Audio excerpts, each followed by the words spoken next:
خان حویلی میں اس وقت گہما گہمی کا ماحول تھا۔ ملازموں کی شامت آئی ہوئی تھی۔ داجی لاؤنج کے بیچوں بیچ کھڑے ان پر حکم صادر کرتے انہیں بکھلانے پر مجبور کر رہے تھے۔ کچن سے لذیذ پکوان کی خوشبو پوری حویلی میں پھیلی ہوئی تھی۔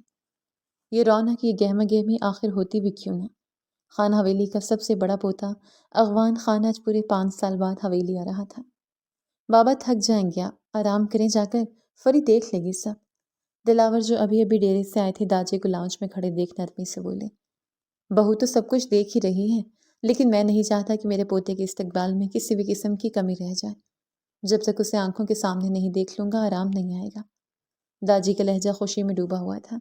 دلاور ان کے اس قدر پیار پر مسکرا گئے۔ شکر ہے دلاور، آپ آ گئے۔ پتہ کریں نا اور کتنی دیر لگے گی اسے آنے میں؟ مہوش کے ہمراہ کمرے سے نکلتی فری بیتابی سے گویا ہوئی۔ ان کی بیتابی پر حویلی میں داخل ہوتا دوراب بھی مسکرا گیا۔ بس خانم آتا ہی ہوگا وہ، فلائٹ صبح 11 کی تھی، ابھی 11:30 ہو رہے ہیں۔ دلاور نے اپنے کلے میں پہنی گھڑی پر نظر ڈالتے ہوئے کہا کہ پورٹ سے گاڑی کے ٹائر کے چڑچڑانے کی آواز سنتے ان سب کے چہرے خوشی سے کھل اٹھے۔ وہ سب بیتابی سے داخلے دروازے کی طرف بڑھے۔ سب کی نگاہیں اس سیاہ گاڑی پر ٹکی ہوئی تھیں جسے نکلتے وجود کا ان سب نے بے صبری سے انتظار کیا تھا۔ یکدم گاڑی کا دروازہ کھلا اور افغان خان کی بجائے ایک صنف نازک گاڑی سے اتری۔ ان سب نے اجنبی سے سامنے کھڑی لڑکی کی جانب دیکھا جو سیاہ اور سرخ امتزاج کی شلوار قمیص پہنے، دوپٹے سے ندارت، بالوں کو کھلا چھوڑے، آنکھوں پر سیاہ سن گلاسز لگائے حویلی کو دیکھ رہی تھی۔ دلاور یہ؟ فری نے حیرت اور اجنبی سے دلاور سے پوچھنا چاہا جب گاڑی کے دوسری جانب سے وہ اترا۔ 6 فٹ سے نکلتا قد، کنچی آنکھیں، سیاہ بال جو جلد سے پیچھے کی جانب سیٹ کیے گئے تھے، عنابی لب، سرخ و سفید رنگت، پٹھانی نقوش، سیاہ پینٹ شرٹ میں چہرے پر دھیمی مسکان لیے ان سب کی جانب دیکھ رہا تھا۔ افغان، فری بیٹے کو دیکھتے نم آنکھوں سے مسکرا دی۔ جب وہ آگے بڑھتے اس لڑکی کا ہاتھ تھامے فری کے قریب آنے لگا۔ فری کا بڑھتا قدم تھم سا گیا۔ داجی کے چہرے پر کرختگی چھائی۔ السلام علیکم مام۔ ماں کے قریب آتے اس نے فری کو گلے لگایا۔ فری کھل کر مسکرا بھی نہ سکی۔ سب کے ذہن میں یہی سوال تھا، افغان کے ساتھ آئی لڑکی آخر کون ہے؟ داجی کیسے ہیں آپ؟ افغان ماں کے ماتھے پر لب رکھتے داجی کی طرف بڑھا، جو اسے خود کی طرف بڑھتا دیکھ سخت نظروں سے دیکھتے ہاتھ سے رک گئی۔ افغان خان، یہ لڑکی کون ہے اور کس حق سے تم اس کا ہاتھ تھامے ہوئے ہو؟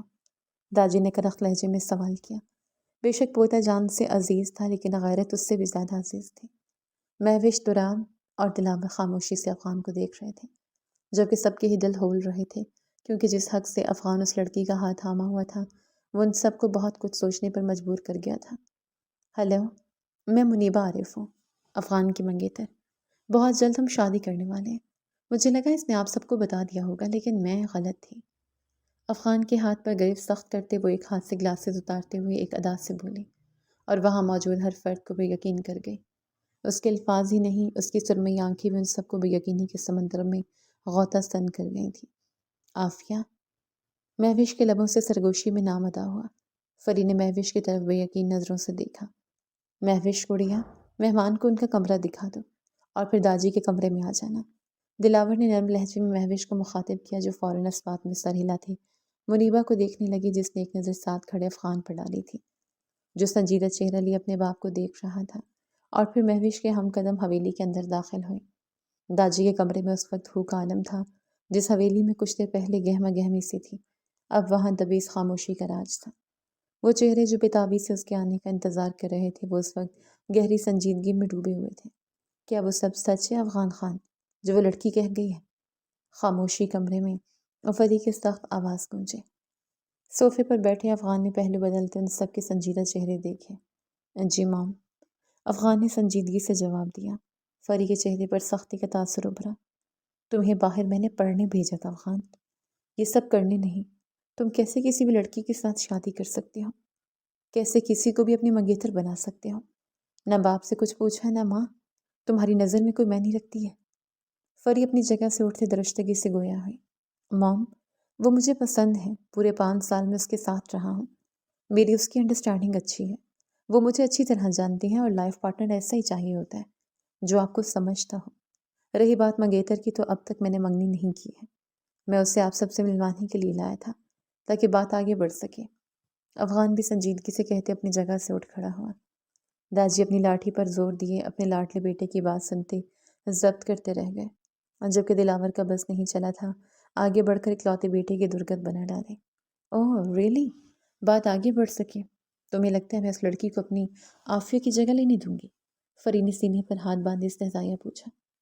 آپ کو دینی پڑے گی مام، وہ میری پسند ہے، افغان خان ضدی سرکش لہجے میں گویا ہوا۔ میں نہیں دوں گی، کیونکہ تمہاری زندگی میں تمہاری بیوی بن کر آنے کا حق صرف ایک لڑکی کو حاصل ہے، اور وہ ہے عافیہ۔ فری نے اس کے انداز پر اپنی ایک ابرج کا پختگی سے کہا۔ افغان اپنی ماں کی ضد پر اپنے لب بھیج گیا۔ وہ لڑکی مر چکی ہے مام، افغان نے دانت پیستے ہوئے کہا، اور فری کی آنکھوں میں سرخی چھائی، جبکہ باقی سب کے چہرے بھی ضبط سے سرخ ہوئے۔ وہ زندہ ہے افغان خان، زبان کو لگام دو۔ فری کا لہجہ انتہائی سرد ہوا۔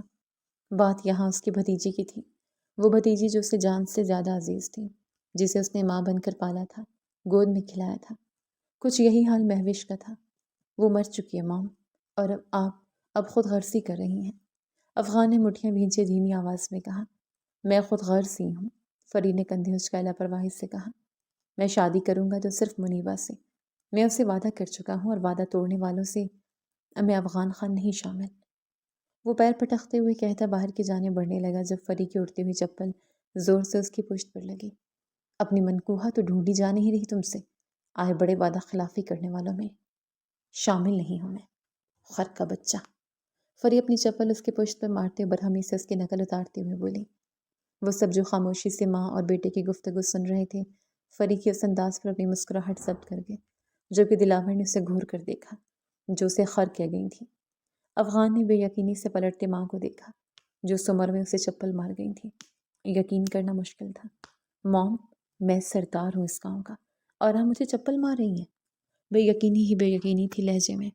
چپ کرو، سرداری تو تمہیں قبول ہے نہیں تو کہاں کے سردار، اور چپل کیا میں تمہیں جھاڑو سے بھی مارنے کا حق رکھتی ہوں؟ فری نے تنگ کر تیکھے لہجے میں اسے جھاڑا۔ حد ہے موم، حد ہے۔ 27 سال کی عمر میں اب میں اپنی ماں سے جھاڑو اور چپل سے مار کھاؤں گا؟ اپنی ماں کی بات پر نفی میں سر ہلاتے اونچی آواز میں کہتے وہ کمرے سے باہر نکلتا چلا گیا۔ اس کے جاتے ہی فری بیڈ پر گرنے کے انداز میں بیٹھی۔ سب ٹھیک ہو جائے گا پیا، عافیہ مل جائے گی۔ مہوش نے اس کے کندھے پر ہاتھ رکھتے ہوئے اسے دلاسا دیا۔ ہاں وہ مل جائے گی انشاءاللہ۔ اسے کیا لگتا ہے کسی بھی سرمئی آنکھوں والی لڑکی کو لے آئے گا اور میں اسے عافیہ کی جگہ دے دوں گی؟ تو غلط ہے یہ، عافیہ کی جگہ کوئی نہیں لے سکتا۔ فری اپنے ہاتھوں کی ہتھیلی کو دیکھتے ہوئے نم آواز میں بولی۔ دلاور کا دل پسیج سا گیا۔ اپنی خانم کی نم آواز سنتے اس کی بہادر خانم کو ایک حادثہ کمزور کر گیا تھا، اور وہ حادثہ شاید سب کے لیے اس قدر اذیت ناک تھا۔ عافیہ کا ذکر جب بھی ہو ان کی آنکھیں نم ہو، ایسا ممکن نہ تھا۔ دلاور نے فری کے آگے اپنا ہاتھ بڑھایا جو اسے نم آنکھوں سے دیکھتے اس کا ہاتھ تھام گئی اور اسے حصار میں لیے اپنے کمرے سے نکلتے چلے گئے۔ بابا آپ آرام کریں، ٹینشن نہ لیں، بھابھی جب تک ہے کچھ بھی نہیں ہوگا۔ دراب نے داجی کے ہاتھوں کو تھامتے ہوئے مسکراتے ہوئے کہا۔ صحیح کہتی ہو بہو، خر کا بچہ ہے وہ، اسے کہہ دینا میں ناراض ہوں اس سے۔ اس حویلی میں یہ بےہودگی نہیں چلے گی کہ غیر لڑکی کا ہاتھ پکڑا جائے۔ داجی کے سخت لہجے میں کہنے پر وہ اس بات میں سر ہلا گیا۔ داجی کو لٹاتے ان پر کمفرٹر درست کرتے وہ اپنی چشمش کو لیے کمرے سے باہر نکلے۔ دراب کہیں یہ لڑکی ہماری عافیہ تو نہیں؟ دراب کا ہاتھ تھامے اپنے کمرے کی طرف بڑھتے مہوش نے پوچھا۔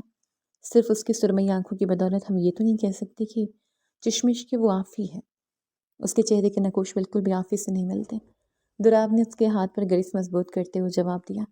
وہ محض اس بات میں سر ہلا گئی۔ لالا، افغان کے کمرے کا دروازہ بلا جھجک کھولتے وہ اندر داخل ہوتے ہوئے بولا۔ افغان جو صوفے پر بیٹھا لیپ ٹاپ میں مت ضروری ای میل چیک کر رہا تھا، ازمارے اپنی چچا زاد بھائی کو دیکھتے مسکراتا ہوا اٹھ کھڑا ہوا۔ کیسے ہیں لالا آپ؟ ازمارے خان آگے بڑھتے افغان سے بغل گیر ہوتے سوال گو ہوا۔ میں ٹھیک ہوں۔ کہاں تھے تم؟ افغان نے مسکراتے ہوئے جواب دینے کے ساتھ ساتھ سوال پوچھا۔ بس لالا ڈیرے پر تھا، آنا تھا وقت پر، لیکن میرے جان باز کی حالت تھوڑی صحیح نہیں تھی تو وقت لگ گیا۔ ازمارے نے اپنے پسندیدہ گھوڑے جان باز کی بابت بتاتے ہوئے جواب دیا۔ اور بتائیں کیسا رہا آپ کا استقبال؟ صوفے پر اس کے ہمراہ بیٹھے ازمارے نے پوچھا۔ افغان نے لب بھینچے اس کے سوال پر۔ استقبال موم کی چپل کے ساتھ ہوا میرا، افغان نے خفگی بھرے لہجے میں کہا۔ ازمارے نے حیرت سے اسے دیکھا۔ کیا کہہ رہے ہیں لالا؟ کل سے حویلی میں گہما گہمی برپا ہے کہ آپ آ رہے ہیں اور آپ کہہ رہے ہیں کہ مورے بی نے آپ کا استقبال چپل سے کیا؟ ازمارے کو سوچ کر ہنسی آ رہی تھی، لیکن ضبط کرتے حیرت سے استفسار کیا۔ مقابل نے خون آشام نظروں سے اس کے لبوں کے کونوں پر جمی مسکراہٹ کو دیکھا۔ ازمارے نے فوراً سے اپنے کان پکڑ کر معافی مانگی۔ جب افغان اسے سب بتاتا چلا گیا، آپ کی حرکت ہی ایسی تھی لالا، مورے بھی اپنی جگہ درست ہے۔ افغان نے ساری بات سننے کے بعد اپنے بیئرڈ زدہ گال پر ہاتھ پھیرتے سنجیدگی سے کہا، موم غلط کر رہے ہیں ازمارے، وہ جانتی ہیں عافیہ مر چکی ہے، پھر بھی افغان کا لہجہ سرد تھا، پر یہ بات تو پوری حویلی ہی ماننے سے انکاری ہے لالا، سب کا یہی کہنا ہے بھابھی زندہ ہیں۔ ازمارے کے کہنے پر وہ گہرا سانس بھرتا رہ گیا۔ میں نہیں مانتا یہ سب، وہ لوگ اسی لیے کہتے ہیں تاکہ یہ شام ماموں اور منہل مامی کی امید نہ ٹوٹے۔ افغان نے سامنے ٹیبل پر پڑے لیپ ٹاپ کو بند کرتے ہوئے سنجیدگی سے کہا، اور ویسے بھی میں وعدہ کر چکا ہوں منیبہ سے ازمارے، اسے زبان دے چکا ہوں، اور خان اپنی زبان سے نہیں بھرتے۔ وہ اپنے بابا کو بتا چکی ہے میرے بارے میں۔ اس کے چہرے پر پریشانی کے تاثرات ابھرے تھے۔ کیا محبت کرتے ہیں لالا اس سے؟ ازمارے کو اس کی پریشانی دیکھتے یہی سمجھ آیا۔ نہیں یار، یہ پیار محبت فضول باتیں ہیں، آج کل کے زمانے میں انڈرسٹینڈنگ دیکھی جاتی ہے۔ میں پریکٹیکل بندہ ہوں، منیبہ اور میری پسند ملتی ہے، وہ مجھے سمجھتی ہے، اس سے زیادہ اور کیا چاہیے، وہ میرے لیے بہترین ہے۔ افغان کی بات سنتے ازمارے افسوس سے سر نفی میں ہلا گئے۔ لالا، محبت بہت خوبصورت جذبہ ہے، جب غالب آتا ہے سمجھ بوجھ چھین لیتا ہے۔ ایک خوشگوار ہوا کا جھونکا محبت ہو جائے تو سب کچھ حسین لگنے لگتا ہے، ہم الگ انداز سے جینے لگتے ہیں۔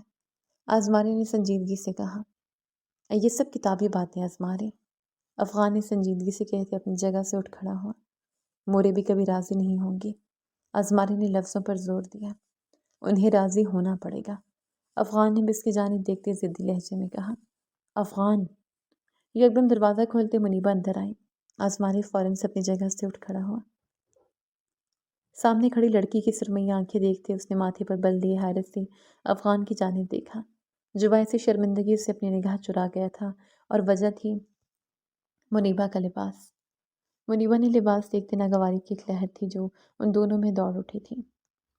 وہ وائٹ سلیو لیس شرٹ اور کھلے پاجامے میں دوپٹے سے ندارت ان دونوں کے سامنے کھڑی تھی۔ شام میں ملتے لالا، ازمارے اپنی نظریں جھکائے کہتا یا منیبہ کے برابر سے ہوتا کمرے سے باہر نکلتا چلا گیا۔ منیبہ نے ازمارے کی پشت کو تکتے دروازہ بند کیا۔ منیبہ، یہ فرانس نہیں ہے، یہ پاکستان ہے اور میری حویلی ہے۔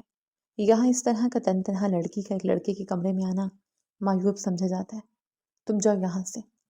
افغان نہیں چاہتا تھا منیبہ کو اس حرکت پر حویلی بھر میں کوئی بدمزگی جائے، اسی لیے سخت لہجے میں اسے جانے کا کہا۔ افغان، میں جانتی ہوں، لیکن میرا دل گھبرا رہا تھا، تمہاری فیملی مجھے یہاں دیکھتے خوش نہیں ہوئی، کیا وہ ہماری شادی پر راضی نہیں ہوں گی؟ افغان، سرمئی آنکھوں میں یکدم نمی لی افغان کے پاس آتے ہوئے نم آواز میں بولی، میں نے تم سے وعدہ کیا منیبہ، شادی تم سے ہی کروں گا، اور میں وعدہ نہیں توڑوں گا، یقین رکھو۔ افغان نے اس کی آنکھوں میں نمی دیکھتے اب کی بار نرم لہجے میں کہا، پر تمہاری فیملی، منیبہ نے اس کا ہاتھ تھامتے کہنا چاہا جب وہ اس کی بات کاٹ گیا، میں نے انہیں تمہارے بارے میں بتایا نہیں تھا، اور پھر تم نے جس طرح کہہ دیا کہ ہماری منگنی ہو گئی ہے، وہ سب انہیں ناگوار گزرا تھا۔ تھوڑا صبر رکھو، میری فیملی رسم و رواج کو مانتی آئی ہیں، ان کے لیے یہ سب قبول کرنا آسان نہیں ہے، میں انہیں منا لوں گا۔ اپنے ہاتھ کو اس کے ہاتھوں کی گرفت سے نکالتے رخ پلٹتے افغان نے نرمی سے اسے سمجھایا، وہ منگنی والا تو میں نے اس سے ہی کہہ دیا تھا، مجھے لگا وہ خوش ہوں گے، لیکن منیبہ کہتے کہتے خاموش ہوئی۔ ہماری منگنی ابھی نہیں ہوئی ہے منیبہ، میرے گھر والے جب تمہارے گھر والوں سے مل لیں گے اور آگے بات چیت بڑھے گی تب تم یہ کہہ سکتی ہو، لیکن اس کے لیے تمہیں تھوڑا صبر رکھنا پڑے گا۔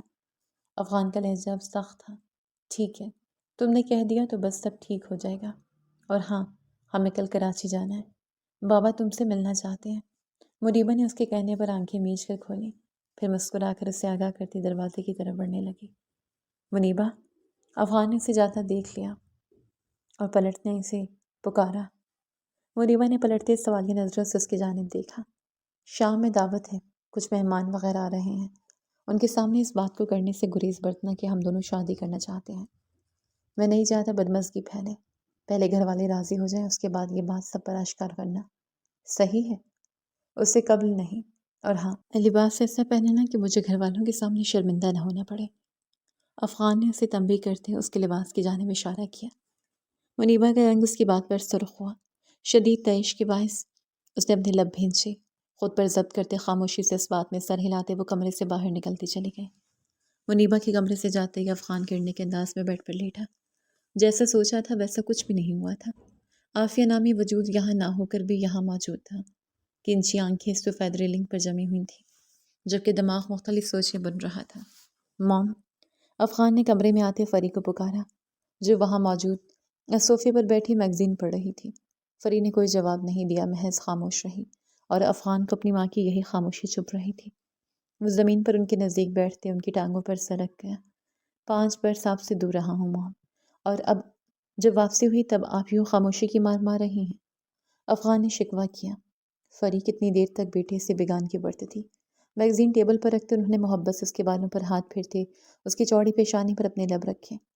ناراض نہیں ہوں بیٹا، لیکن مجھے تم سے یہ امید نہیں تھی کہ تم میری عافیہ کی جگہ کسی کو دے دو گے۔ افغان، فری نے نم لہجے میں اس سے شکوہ کیا۔ افغان اپنی آنکھیں سختی سے میچ گیا۔ آپ قبول کیوں نہیں کر لیتی مام؟ وہ نہیں رہی ہم سب کے بیچ۔ افغان کی یاداشت کے پردوں پر ایک 10 سالہ بچی کی پرچھائیاں لہرائیں۔ حقیقت کو قبول کیا جاتا ہے، اور اس کی موت حقیقت نہیں ہے۔ وہ زندہ ہے افغان، اور مجھے اس بات پر پختہ یقین ہے۔ میں ڈھونڈ لوں گی اپنی بچی کو۔ فری کے لہجے میں سختی در آئی۔ افغان نے رخ ان کی جانب موڑتے ان کے ہاتھ اپنے ہاتھوں میں تھامے۔ آپ اس گلٹ میں ہیں نا مام کہ وہ حادثہ آپ کی وجہ سے ہوا ہے؟ افغان کے سوال پر وہ اپنی نظریں اس سے چرا گئے۔ آپ کی غلطی نہیں تھی مام، اس طرح مجھ سے نظریں مت چرائیں۔ افغان نے ان کا چہرہ ہاتھوں کے پیالے میں بھرتے سنجیدگی سے کہا، میری غلطی تھی افغان، میں اپنی غلطی پر پردہ نہیں ڈالوں گی۔ میری وجہ سے عافیہ میر اور منہل ہم سے دور ہو گئے۔ فری کہتی رو پڑی۔ افغان نے تڑپتے انہیں اپنے سینے میں بھینچا۔ مام چپ ہو جائیں، اگر آپ کے خان صاحب نے دیکھ لیا نا یہ روتا ہوا تو میری شامت لے آئیں گی۔ افغان نے فری کی پشت اپ کرتے انہیں چپ کروانے کی خاطر دلاور خان کا ذکر چھیڑا، اور اس کی توقع کے مطابق فری روتے روتے ہنس اٹھی۔ واقعی تمہارے بابا کو میرے آنسو نہیں پسند، وہ کہتے ہیں انہیں فری دلاور خان مضبوطی اچھی لگتی ہے۔ فری نے اس سے دور ہوتے اپنے آنسو صاف کرتے مسکاتے لہجے میں کہا، صرف انہیں ہی نہیں، ہم سب کو فری دلاور خان مضبوطی اچھی لگتی ہے۔ افغان نے کہتے ان کے ماتھے پر لب رکھے۔ فری آسودگی سے مسکرا دی۔ موم، کیا آپ اسے میری خاطر قبول نہیں کر سکتی؟ کیا آپ اس میں عافیہ کو نہیں ڈھونڈ سکتی؟ عافیہ اور اس کی آنکھیں میل کھاتی ہیں، آپ اسے اپنی عافیہ نہیں سمجھ سکتی؟ ماں کا ہاتھ تھامے ان کی انگلیوں سے کھیلتے اس نے سنجیدگی سے پوچھا۔ فری کوئی جواب نہیں دے پائے۔ کیا دیتی؟ ان کے پاس جو جواب تھا وہ محض نفی تھا۔ چلتا ہوں، شہر جانا ہے۔ افغان انہیں خاموش دیکھتے سنجیدگی سے کہتا زمین سے اٹھ کھڑا ہوا۔ باہر کی جانب قدم بڑھائے جب فری کی پشت سے ابھرتی آواز پر وہ رکا۔ افغان، جانتے ہو مجھے میری عافی کی آنکھوں سے عشق تھا۔ اس کی آنکھیں سب سے الگ تھیں، ان میں ایک خاص چمک تھی، معصومیت کی، سچائی کی، جو اسے سب سے منفرد بناتی تھی، اور جسے تم میری عافی کی جگہ دینا چاہتے ہو، اس کی آنکھوں میں وہ چمک منقود ہے۔ اس کا اور میری عافی کا کوئی میل نہیں۔ میری عافی زندہ ہے۔ میں کیسے پھر منیبہ میں اسے ڈھونڈ سکتی ہوں؟ کیسے منیبہ کو عافی سمجھ سکتی ہوں؟ فری نے سنجیدگی سے کہتے بیٹے کی پشت کو تکا۔ میں نہیں جانتی بیٹا تم نے اس سے شادی کا وعدہ کس صورتحال میں کیوں اور کب کیا ہے، لیکن میں اس وعدے کو پورا نہیں ہونے دے سکتی۔ وہ لڑکی اچھی ہے لیکن میں اسے اپنی عافی کی جگہ نہیں دے سکتی۔ لہجے میں اب نرمی درائی۔ اکلوتے بیٹی کی خواہش کو رد کرنا ان کے لیے آسان نہ تھا، لیکن وہ مجبور تھی اپنے بھائی سے کیے وعدے کے آگے، اپنی بہو سے بے پناہ محبت کے آگے۔ مجھے پسند ہے وہ مام، وہ مجھے سمجھتی ہیں، میں اس کے ساتھ خوش رہوں گا، وہ میرے لیے بہترین ہے۔ افغان نے بنا پلٹے انہیں قائل کرنا چاہا۔ یہ سب تم ایک وعدے کی وجہ سے کہہ رہے ہو۔ تم میری اولاد ہو، تمہیں تم سے بہتر میں جانتی ہوں۔ تم اپنے وعدے کے آگے مجبور ہو۔ جو تمہارے نکاح میں ہے وہ تمہارے روبرو آئے گی تو تمہارا دل الگ لہ پر دھڑکے گا۔ تمہیں اس کے چہرے کو دیکھتے شناسائی محسوس ہوگی، ایک کشش ہوگی جو تمہیں اس کی جانب کھینچے گی۔ افغان، فری نے نرم لہجے میں کہتے اپنی نظریں فائل پر مرکوز کی۔ افغان نے جواباً کچھ نہیں کہا، خاموشی سے کمرے سے نکلتا چلا گیا۔ فری نے افغان کے جاتے ہی فائل ٹیبل پر پھینکی۔ اپنا سر اپنے ہاتھوں میں گرائے وہ سوچوں میں الجھتی چلی گئی۔ عافیہ ان کے بھائی میر کی اکلوتی بیٹی تھی، جسے 10 سال کی عمر میں ہی وہ اپنے بیٹے افغان کے نکاح میں دے چکی تھیں۔ سالوں پہلے وہ اپنے بھائی میر، بھابھی منہا اور 10 سالہ عافیہ کے ہمراہ گاڑی میں ڈرائیونگ سیٹ پر براجمان ایک گیٹ ٹوگیدر سے واپسی کے راہ پر گامزن تھی جب ذرا سا دھیان بھٹکنے پر ان کے ہاتھ سے اسٹیئرنگ پھسلا اور وہ چاروں ایک خطرناک حادثے کا شکار ہوئے۔ اس حادثے کی بدولت انہوں نے اپنے بھائی بھابھی کو ہمیشہ کے لیے کھو دیا، ساتھ اپنی عافیہ کو بھی، جو پچھلی سیٹ پر براجمان حادثے کے سبب سڑک کنارے موجود نہر میں جا گری تھی، جبکہ فریبی بیگم لاتعداد زخموں کا شکار کئی ماہ کومے میں رہی تھی اور اس عرصے میں عافیہ کی ہر ممکن تلاش ناکامی کی منزل حاصل کرتے اسے مردہ تسلیم کر لینے پر ان سب کو مجبور کر گئی تھی، جبکہ فری بیگم ہوش میں آ جانے کے بعد اس حقیقت کو تسلیم کر لینے کی خاطر ہرگز تیار نہ تھی۔ انہیں یقین تھا ان کی عافی زندہ ہے، اور ان کا یہ یقین باقی سب کو بھی ان پر یقین کرنے پر مجبور کر گیا تھا، جبکہ افغان چند سالوں تک عافیہ کی پرچھائی کو یاد رکھے ایک بہترین دوست کے کھو جانے کے بعد شدید دل برداشتہ رہا تھا، لیکن وقت گزرنے کے ساتھ ساتھ عافیہ کی پرچھائیاں دھندلی ہوتی چلی گئیں اور پھر وہ ہائر ایجوکیشن کے لیے بیرون ملک روانہ ہوا، جہاں اس کی ملاقات منیبہ سے ہوئی، جس نے دوستی کا ہاتھ بڑھایا اور افغان اس کا دوستی کا ہاتھ تھامتے دونوں کے درمیان ہم آہنگی دیکھ اسے شادی کا وعدہ دے گیا۔ افغان کی گاڑی شہر کے پوش علاقے میں بنے اس عالیشان بنگلے کے پورچ میں رکی۔ اس نے ساتھ بیٹھی منیبہ پر ایک نظر ڈالی جو مسکراتے ہوئے گاڑی سے اتر گئی تھی۔ آج وہ منیبہ کے کہنے پر یہاں اس کے والدین سے ملنے آیا تھا۔ ایک طرف وہ فری کو نہیں منا پایا تھا، وہ ضد پر اڑی تھی کہ منیبہ سے شادی کے لیے نہیں مانیں گی، تو دوسری طرف منیبہ نے کی ضد کہ وہ اس کے ماں باپ سے مل لے۔ وہ دونوں جانب الجھ کر رہ گیا۔ اس کی سمجھ سے باہر تھا کہ کیسے اپنا وعدہ بھی نبھا جائے اور اپنی ماں کو بھی راضی کر لے۔ گہرا سانس فضا میں خارج کرتے وہ گاڑی سے باہر نکلا کہ اس کا فون بج اٹھا۔ ضروری کال تھی جو اسے اٹینڈ لازمی کرنی تھی۔ تم اندر جاؤ، میں کال اٹینڈ کر کے آتا ہوں۔ افغان کے کہنے پر منیبہ اس بات میں سر ہلاتے اندر کی جانب بڑھ گئی۔ افغان کال اٹینڈ کرتا لان میں ایک طرف جا کھڑا ہوا۔ وہ کال پر بات کرنے میں مصروف تھا جب اس کی سماعتوں میں ایک نسوانی آواز گونجی۔ میٹھی نرم سی نسوانی آواز نے اس کی توجہ اپنی اور کھینچی۔ افغان نے الوداعی کلمات کہتے فون بند کرتے جیب میں ڈالتے اس آواز کا تعاقب کرنا چاہا جو پچھلے لان کی جانب سے آ رہی تھی۔ مطلوبہ جگہ پر آتے وہ ٹھٹک کر رکا۔ سامنے کا منظر دیکھتے وہ دم ساتھ گیا۔ لان کا یہ حصہ مختلف پھولوں سے آراستہ تھا۔ ایک طرف 4 کرسیاں رکھی گئی تھیں جن پر پھولوں کی بیل خوبصورتی سے سجائی ہوئی تھی۔ درمیان میں ایک ٹیبل لیمپ تھا جہاں لالٹین کی شکل کا لیمپ رکھا گیا تھا۔ ٹھٹکا دینے والا منظر وہاں موجود وہ نازک وجود تھا۔ سفید گھیردار پیروں کو چھوتی فراک، سفید چوڑی دار پاجامے میں ملبوس، گہری سرخ رنگ کا دوپٹہ سینے پر پھیلائے، وہ نازک وجود دھیمے دھیمے قدم اس کی اور بڑھا رہا تھا۔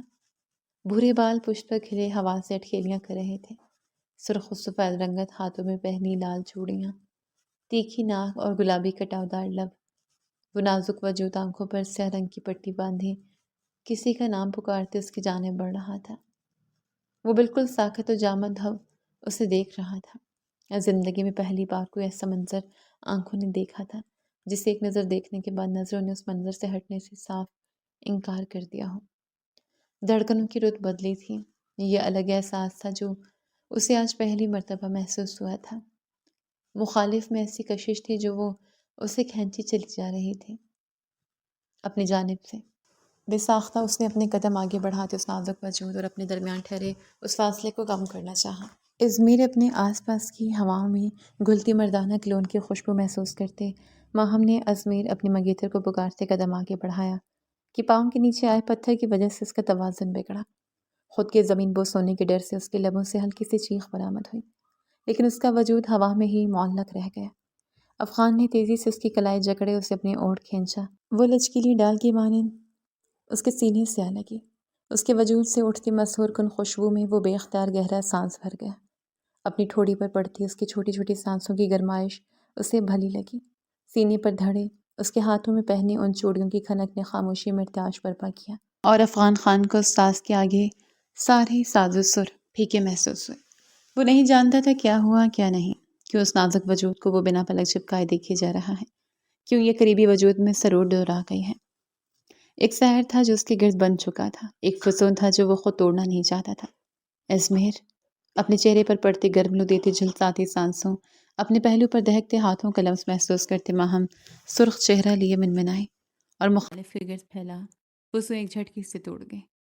افغان کی پیشانی پر بل نمودار ہوئے، چہرے کے تاثرات میں بدلاؤ آیا، گویا مانو یہ نام اس کے لبوں پر اچھا نہیں لگا تھا۔ گلابی کٹاودار لبوں کی یہ جنبش جیسے ناگوار گزری تھی۔ افغان نے ہاتھ آگے بڑھاتے اس کی آنکھوں سے سیاہ پردہ جدا کیا۔ ماہم نے آنکھیں سختی سے میچ کر کھولی۔ اپنے عین سامنے کنچی آنکھیں دیکھتے وہ ٹھٹکی۔ سفید پولو شرٹ اور بلیک پینٹ میں ملبوس بالوں کو جل کی مدد سے سیٹ کیے کنچی آنکھوں میں ایک جمود لیے اپنے بے حد نزدیک ایک انجان شخص کو دیکھتے اس کی سیاہ آنکھیں حیرت سے پھیلیں۔ افغان خان نے بغور ان سے آنکھوں کا یوں حیرت کے مارے پھیلنا دیکھا۔ وہ سراپا قیامت تھی، اور پھر اس کی یہ بولتی شفاف آنکھیں۔ افغان خان کو وہ آنکھیں ہر عیب سے پاک لگیں۔ اس نے آج تک ایسی آنکھیں نہیں دیکھی تھیں جو بولتی ہوں، جن میں ہر تاثر واضح نظر آتا ہو۔ جیسے اب ان سے آنکھوں میں حیرت کی بجائے غصہ ادا تھا۔ ماہم کسی اجنبی کو خود کے اتنے نزدیک دیکھتے طیش میں آئی تھی۔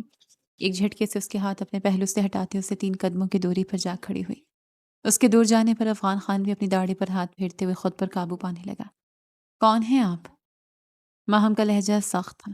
کچھ پل پہلے وہ جس انداز میں ازمیر نامی شخص کا نام پکار رہی تھی، اس سے بالکل الٹ افغان لہجے میں فرق دیکھتے اپنے جبڑے بھینچ گیا۔ آپ کون ہیں؟ سوال کے بدلے سوال کیا۔ ماہم نے ابرو ریز کیا اس کی جانب دیکھا، جس کی نظریں اسے خائف کر رہی تھی۔ افغان خان قاتل نگاہوں پر پہرا دیتی ان گھنی ابرو کی اس حرکت کو دیکھتے دل ہی دل میں مسکایا۔ میرے ہی گھر میں کھڑے ہو کر آپ مجھ سے یہ سوال پوچھتے جج نہیں رہے مسٹر۔ کون ہیں آپ؟ اندر کیسے آئے؟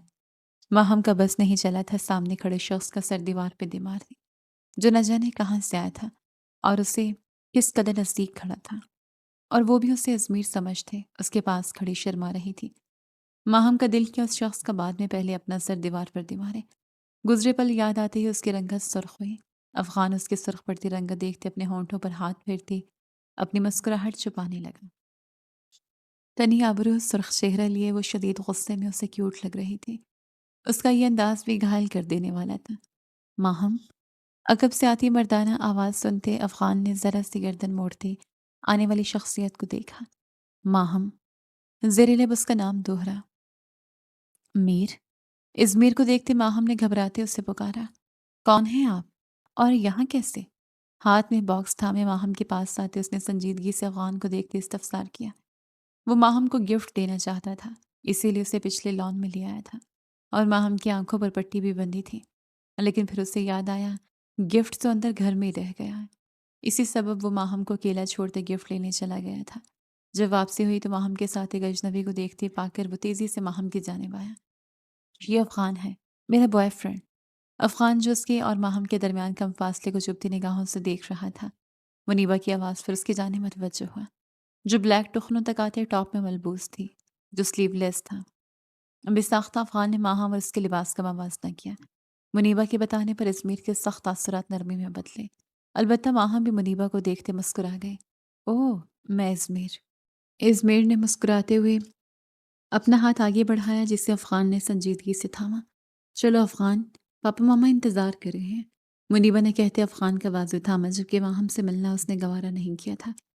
ماہم کے لبوں پر ٹھہری مسکان سمٹی، جبکہ ازمیر نے بھی لب بھینچے منیبا کو دیکھا تھا، جو ماہم کو یوں نظر انداز کر گئی تھی جیسے وہ یہاں ہو ہی نہ۔ ماہم، یہ دیکھو تمہارا گفٹ، کھولو۔ ازمیر نے ماہم کو اداس دیکھتے اسے اپنی جانب متوجہ کیا۔ منیبا نے ایک نظر اس پر ڈالی اور افغان کا ہاتھ پکڑتے اسے لیے پلٹی۔ میر، یہ کتنی پیاری ہے، میں کب سے ایک بلی پالنا چاہتی تھی اور آپ یہ لے آئے میرے لیے۔ ماہم نے ازمیر کو کہنے پر باکس کھولا، لیکن اس میں سفید رنگ بلی کا بچہ دیکھتے وہ خوشی سے چیخ اٹھی۔ اداس چہرہ لمحوں میں کھل اٹھا، اور یہی تو چاہیے تھا ازمیر کو۔ اس کی خوشی میں ہی وہ ازمیر کی خوشی تھی۔ منیبا کے ساتھ آگے بڑھتے افغان نے ماہم کی ہنستی آواز پر پلٹتے اسے دیکھا۔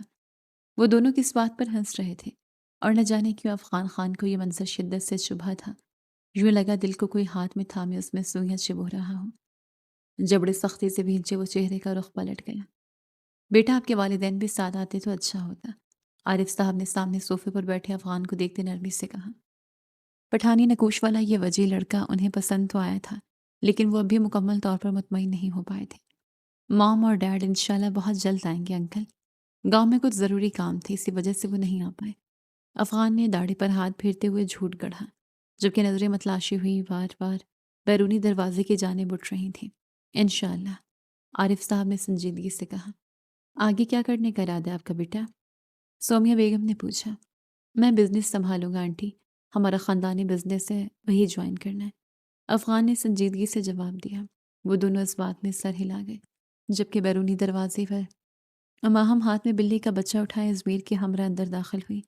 عارف صاحب اپنی پیاری بیٹی کو اندر آتا دیکھ مسکراتے اٹھ کھڑے ہوئے، جبکہ منیبہ کے چہرے پر ناگواری چھائی۔ ماہم بیٹا ادھر آئے۔ عارف صاحب کے بلانے پر وہ ان کے پاس آتے کھڑی ہوئی۔ بیٹا یہ میری چھوٹی بیٹی ہے ماہم عارف، اور یہ میرے دوست کا بیٹا اور ماہم کا منگیتر۔ عارف صاحب نے ان دونوں کا تعارف کروایا۔ ان کے تعارف کروانے پر افغان کے گلے میں گلٹی ابھر کر معلوم ہوئی۔ بدن میں سوئیاں کیوں چبھتی ہوئی محسوس ہو رہی تھی، اس کی سمجھ سے باہر تھا۔ جی مل چکا ہوں میں، افغان نے زبردستی مسکرانے کی صحیح کرتے ہوئے جواب دیا۔ چلیں کھانا کھا لیتے ہیں، باقی باتیں ڈائننگ ٹیبل پر کر لیجیے گا۔ سومیہ بیگم کے کہنے پر وہ سب اس بات میں سر ہلاتے ہوئے ڈائننگ ٹیبل کی جانب بڑھے، جبکہ ماہم اپنی گود میں تھامے بلی کے بچے کو پیار کرنے میں مصروف تھی۔ چلو پہلے کھانا کھاؤ، یہ لا دیا اس کا مطلب یہ نہیں کہ تم کھانے پینے سے لاپرواہ ہو جاؤ گی۔ اس بھیڑ نے اسے گھورتے ہوئے کہتے بلی کا بچہ وہاں کھڑی ملازمہ کو تھمایا۔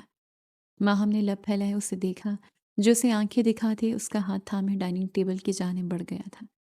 کھانے کا دورانیہ چلا تو عارف صاحب سومیہ بیگم اس سے کچھ نہ کچھ پوچھ لیتے، جبکہ ازمیر بھی بیچ بچ میں اپنا حصہ ڈال لیتا۔ بس اگر کوئی خاموش تھا تو وہ تھی جو عین اس کے سامنے ازمیر کے برابر میں براجمان بیٹھی رغبت سے کھانا کھا رہی تھی۔ افغان کھاؤ نا، منیبہ نے اسے خاموش نظروں سے ماہم کی جانب دیکھتے پا کر اپنے ابرو ماہم ملائے کہا۔ منیبہ کے کہنے پر باہم نے بھی نظریں اٹھائے اسے دیکھا، لیکن اسے خود کی جانب دیکھتا پا کر وہ فوراً سے اپنی نظریں جھکا گئی۔ افغان بھی سر جھٹک کر کھانے کی جانب متوجہ ہوا۔ ازمیر آرام سے، یکدم ازمیر کو پھندا سا لگا۔ وہ زور آواز سے کھانستا اپنی جگہ سے اٹھ کھڑا ہوا۔ ماہم نے اسے اپنی جگہ سے اٹھتا دیکھ فکر مندی سے اسے پکارا، ازمیر پانی پئیں۔ وہ تیزی سے اس کی جانب پانی کا گلاس بڑھا گئی۔ عارف صاحب اور سومیہ بیگم بھی پریشان ہوئے تھے، کیونکہ ازمیر کی کھانسی رکنے کا نام نہیں لے رہی تھی۔ ماہم نے اسے فکر مندی سے دیکھتے اس کی پشت رب کی، جبکہ اس کی نظر ازمیر کی پلیٹ میں رکھے فش سلائس پر پڑی۔ ازمیر کیا کرتے ہیں آپ؟ کس نے کہا تھا فش کھانے کو؟ بیٹھے یہاں، یہ پانی پیئیں۔ بابا دیکھیے نا، یہ مچھلی کھا گئے ہیں۔ وہ فکر مندی سے اس کی پشت تھپکتے فکر مند آواز میں اسے ڈپٹتے ہوئے کہتے صوفے پر بٹھاتے اس کے لبوں سے پانی کا گلاس لگا گئے۔ عارف صاحب اور سومیہ بیگم بھی ان کے پاس آ کھڑے ہوئے۔ ٹھیک ہو بیٹا تم؟ پانی پینے کے بعد وہ قدرے نارمل ہوا تو عارف صاحب نے پوچھا۔ جی انکل ٹھیک ہوں میں، ازمیر نے مسکراتے ہوئے کہتے ماہم کے فکر مند چہرے کو دیکھا، جو آنکھوں میں خف کے لیے اسے گھور رہی تھی۔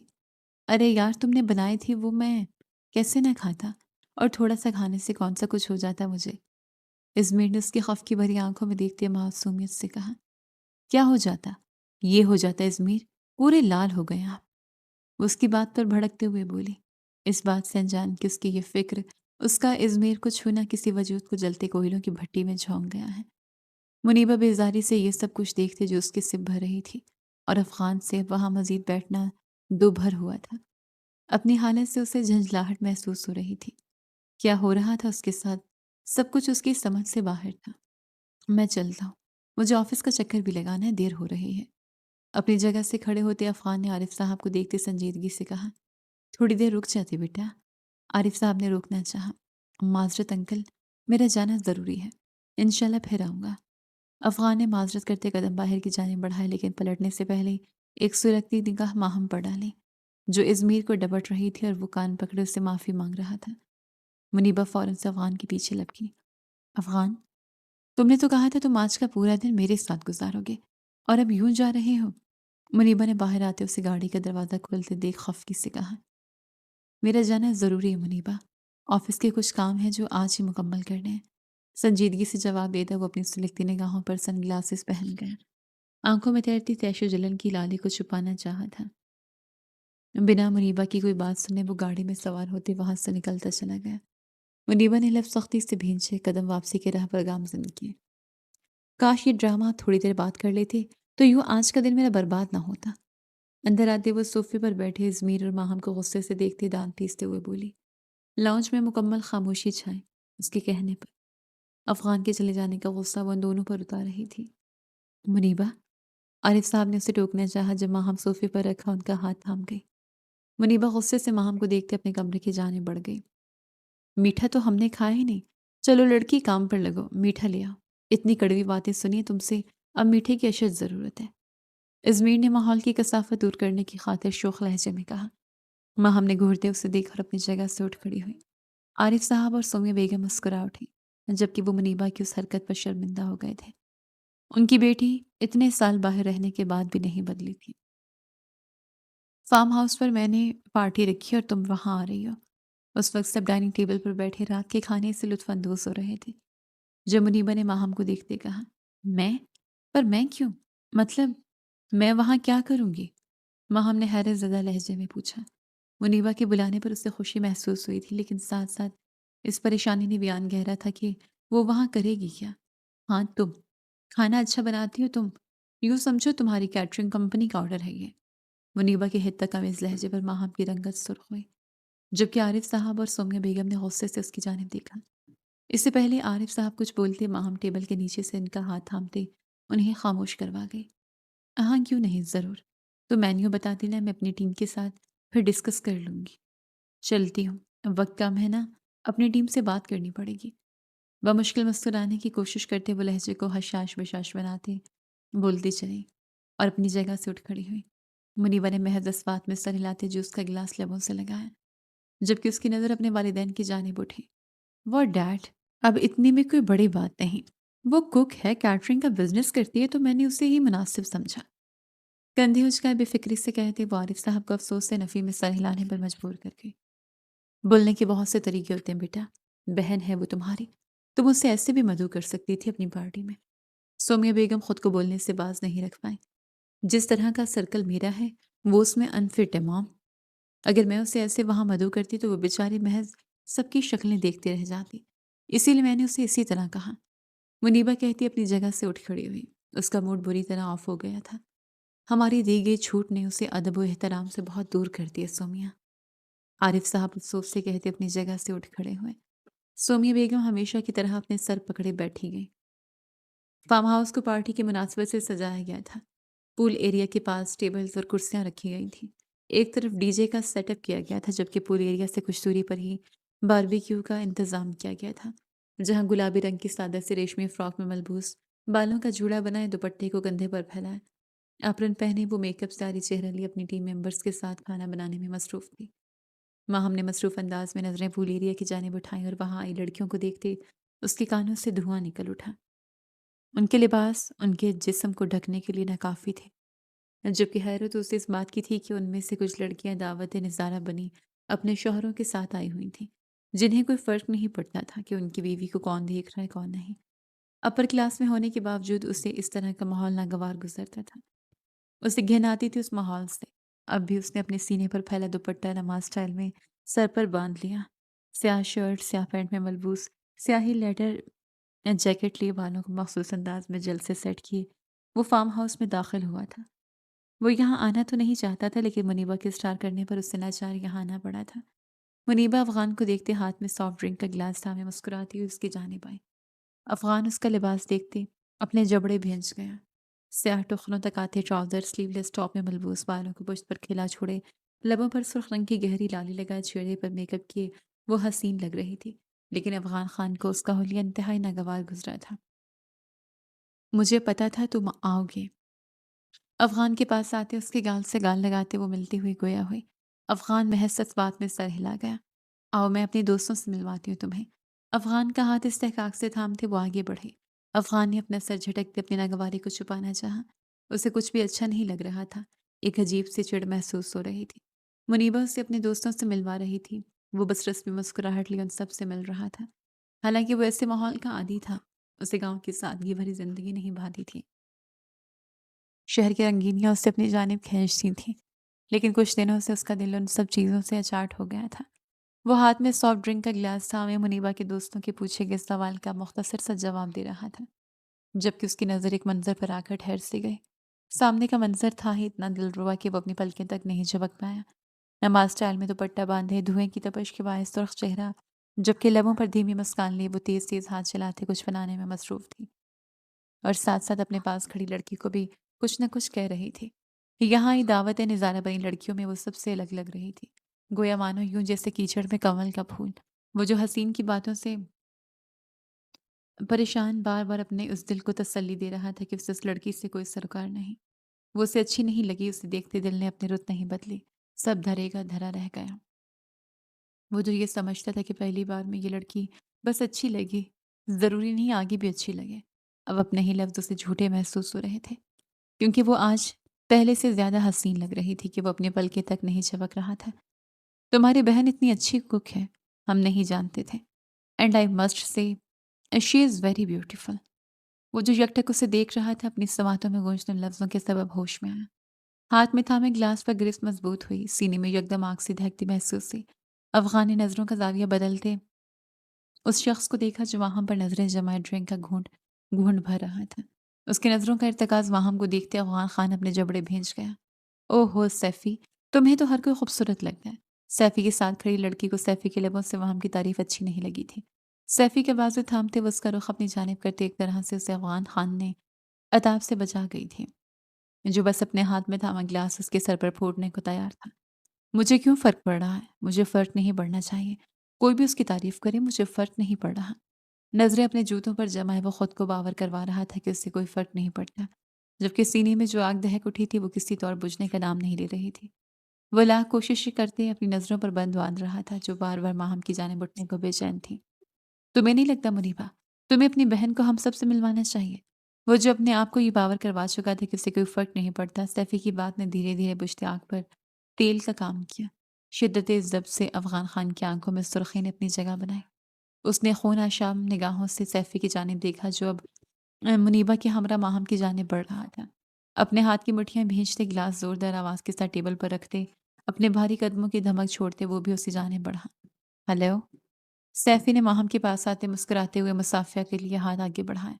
ماہم جو اپنے دھیان میں کام میں پوری طرح غرق تھی، اپنے پاس سے آتی آواز پر خوفزدہ ہوتے اپنی جگہ سے اچھلی، لیکن اپنے سامنے کھڑے لڑکے کو اور اس کے بڑھائے گئے ہاتھ کو دیکھتے اس نے منیبا اور اس لڑکے کے ساتھ آئی لڑکی کو دیکھا جو آنکھوں میں ناگواری لیے اس کی جانب دیکھ رہی تھی۔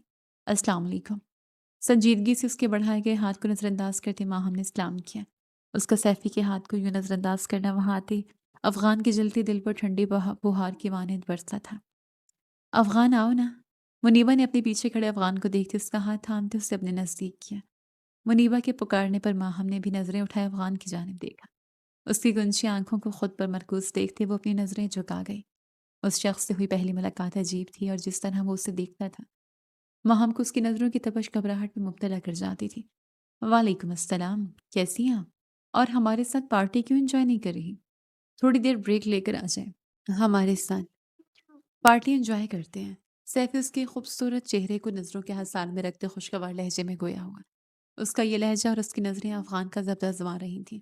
اس کا دل چاہ رہا تھا کہ سیفی کو سامنے انگیٹھی میں موجود چکن کی جگہ ڈالتے بھون ڈالے۔ میں ٹھیک ہوں، شکریہ آپ کا، پر مجھے پسند نہیں یہ سب، میں یہاں ٹھیک ہوں، آپ انجوائے کریں۔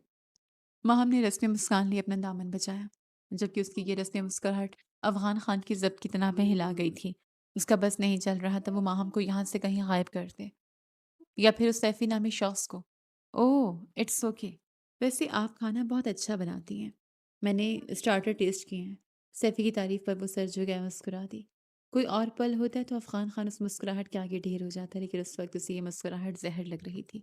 وہ چپتی نگاہوں سے ماہم کو دیکھ رہا تھا، اب بات برداشت سے باہر ہو رہی تھی، وہ خود پر ضبط نہیں کر پا رہا تھا۔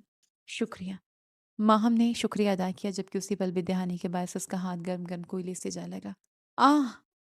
ماہم سسکی بھرتے اپنا ہاتھ تھامتے، اس سے پہلے ہی اس کا ہاتھ سیفی تھام چکا تھا، اور بس افغان خان ضبط کی تمام تنابیں اب ٹوٹ چکی تھیں۔ اس سے پہلے کہ وہ آگے بڑھتے کچھ کر گزرتا، فارم ہاؤس کی لائٹس بند ہوئیں، ہر سو اندھیرا چھا گیا۔ افغان خان نے موقع کا فائدہ اٹھاتے آگے بڑھتے سیفی کے ہاتھ سے ماہم کا ہاتھ نکالا اور اندھیرے میں اندازن سیفی کا ہاتھ گرم گرم انگیٹھی پر جلتے کوئلوں پر رکھتے وہ ماہم کا ہاتھ سختی سے تھانے وہاں سے نکلتا چلا گیا۔ یکدم اندھیرا چھانے کے باعث ماہم بھی پریشان ہوئی تھی۔ جب اسے اپنی کلائی کسی کی آہنی گریز میں محسوس ہوئی، اس کی سمجھ سے بالا تر تھا کہ کون اسے یوں کھینچتے ہوئے لے جا رہا تھا۔ اپنی پشت سے اسے سیفی کی چیخ کی ساتھ ساتھ لڑکیوں کی فکرمند آوازیں سنائی دی تھیں۔ وہ صورتحال میں بدحواس سی ہو اٹھی تھی۔ کون ہے؟ چھوڑو مجھے، چھوڑو۔ ماہم اندھیرے میں کچھ دیکھ نہیں پا رہی تھی۔ اپنی کلائی ایک سخت آہنی گریز میں محسوس کرتے وہ مزاحمت کرتے گویا ہوئی۔ اس سے پہلے وہ چیختے اپنا دفاع کرتی، افغان اس کے دونوں ہاتھوں کو ایک ہاتھ میں تھامتے اس کی کمر سے لگا اسے اپنے بے حد نزدیک کرتے اس کے لبوں پر اپنا ہاتھ رکھ گیا۔ ماہم کا دل خوف سے تیز دھڑکا۔ اس شخص کی سخت گرفت میں وہ ہلنے سے بھی قاصر تھی، نہ ہی وہ اس شخص کا چہرہ دیکھ پا رہی تھی۔ افغان کے ہاتھ کی گرفت کے نیچے دبے اس کے ہونٹ پھڑ پھڑا رہے تھے۔ اگر اب آواز نکلی تو زبان کھینچ لوں گا۔ سرد خون جما دینے والی آواز ماہم کو اپنے کان کے بے حد قریب سنائی دی۔ ساتھ ساتھ دہکتی سانسیں اس کے کان کی لو اور گردن کو جھلسا رہی تھیں۔ وہ یکدم ساکت ہوئی، خوف سے آنکھیں آخری حد تک پھیل اٹھیں۔ جب کوئی غیر مرد آپ کی تعریف کرتے تو مسکراتے نہیں ہیں۔ آئندہ اگر میں نے تمہیں کسی بھی غیر مرد کے سامنے مسکراتے دیکھا تو تمہاری مسکراہٹ اپنے انداز میں چھینوں گا۔ اس کے کان پر جھکے سرد لہجے میں کہتے وہ ماہم کی ریڑھ کی ہڈی میں برقی رو دوڑا گیا۔ وہ نہیں جانتا تھا وہ کیا بول رہا ہے، کیا کر رہا ہے، نہ ہی اسے اپنے لفظوں کا اندازہ تھا۔ بس وہ بول گیا تھا اپنے سینے میں دہکتی آگ کو کم کرنے کی خاطر۔ اپنے انتہائی قریب اس کے بدن سے اٹھتی مسحور کن خوشبو افغان کے حواسوں پر طاری ہونے لگی۔ اس کی گردن میں منہ دیے گہرے سانس بھرتے وہ ماہم کو تڑپا گیا۔ ماہم نے مزاحمت کرنی چاہی جب مخالف کا اگلا قدم اس کے سانس سے سینے میں اٹکا گیا۔ افغان خان نے بے خود ہوتے اس کی کان کی لو پر اپنے لب رکھے۔ ایک انجان شخص اس کے اس قدر قریب تھا اور وہ کچھ کر نہیں پا رہی تھی۔ ماہم کو اپنی بے بسی پر رونا آیا۔ مخالف کا دہکتا لمس اسے جلا رہا تھا۔ افغان خان اس کی خوشبو میں سانسیں بھرتے خمار کے ایسے جہاں میں پہنچ گیا تھا جہاں سے واپسی بہت مشکل تھی۔ مخالف کی خوشبو، اس کا لمس، اس کا قریبی اسے پرسکون کر گئی تھی۔ دل پر مسرت سا ہوتے جھوم اٹھا تھا۔ افغان نے اس کے ہاتھوں کو آزادی بخش دی۔ اس کا ہاتھ جو جل گیا تھا اپنے ہاتھ میں لیتے اپنے لبوں سے لگایا۔ ماہم کو اس کے دہکتے لبوں کا لمس اپنے ہاتھ پر محسوس ہوا۔ چیخنے چلانے سے وہ قاصر تھی۔ اس شخص کا مضبوط ہاتھ اسے ہونٹوں پر جمع تھا۔ وہ چاہ کر بھی اپنی مدد کے لیے کسی کو پکار نہیں سکتی تھی۔ وہ اپنے ہونٹوں کو دہکتا لمس اس کے جلے ہاتھ پر رکھتے اپنی آنکھیں بند کے اس کے لمس کو محسوس کر رہا تھا۔ اس سے قبل ماہا اپنے ہاتھوں سے اس شخص کو دور کرتی جب افغان خان اپنے نام کے پکار پر ہوش کی دنیا میں لوٹتی۔ ماہا کا ہاتھ چھوڑتے اس کے ہونٹوں پر جمع اپنا ہاتھ ہٹاتے چھلاوے کی مانند وہاں سے غائب ہو گیا تھا۔ اس کے جاتے ہی ماہم اپنا توازن نہ سنبھالتی زمین پر گرے۔ اپنی گردن اور ہاتھ پر ابھی تک اس شخص کا لمس محسوس ہو رہا تھا۔ ماہم اپنی گردن کو ہاتھ سے رگڑتے اپنا جلا ہوا ہاتھ جو پہلے سے سرخ ہو رہا تھا اسے رگڑتے مزید سرخ کر گئی۔ اس وقت وہ بدحواسی کے عالم میں تھی۔ اگر دماغ سے کام لیتی تو آواز پہچاننے میں ایک پل نہ لگاتی۔ فارم ہاؤس کی لائٹس آن ہوئی۔ ماہم نے آس پاس دیکھا۔ یہ لان کا پچھلا حصہ تھا۔ مزید وہ اب یہاں نہیں رک سکتی تھی۔ اسے اپنے گھر جانا تھا۔ اسے آنکھوں میں ٹھہرے آنسو بہنے کو تیار تھے۔ اپنے آپ کو سنبھالتی وہ تیزی سے پول ایریا کے پاس آئی جہاں ایک طرف سیفی اپنا ہاتھ تھامے کھڑا تھا۔ اس کے پاس ہی منیبہ، افغان اور باقی سب کھڑے تھے۔ آپ لوگ سب سنبھال لیجیے گا، میں اپنا کام کر چکی ہوں۔ بھیگی کپ کپاتی آواز پر قابو کرتے وہ بولتے اپنا پرس اور موبائل اٹھاتے ایپرن اتارتے منیبہ کو بنا آگاہ کیے باہر نکلتے چلے گئے۔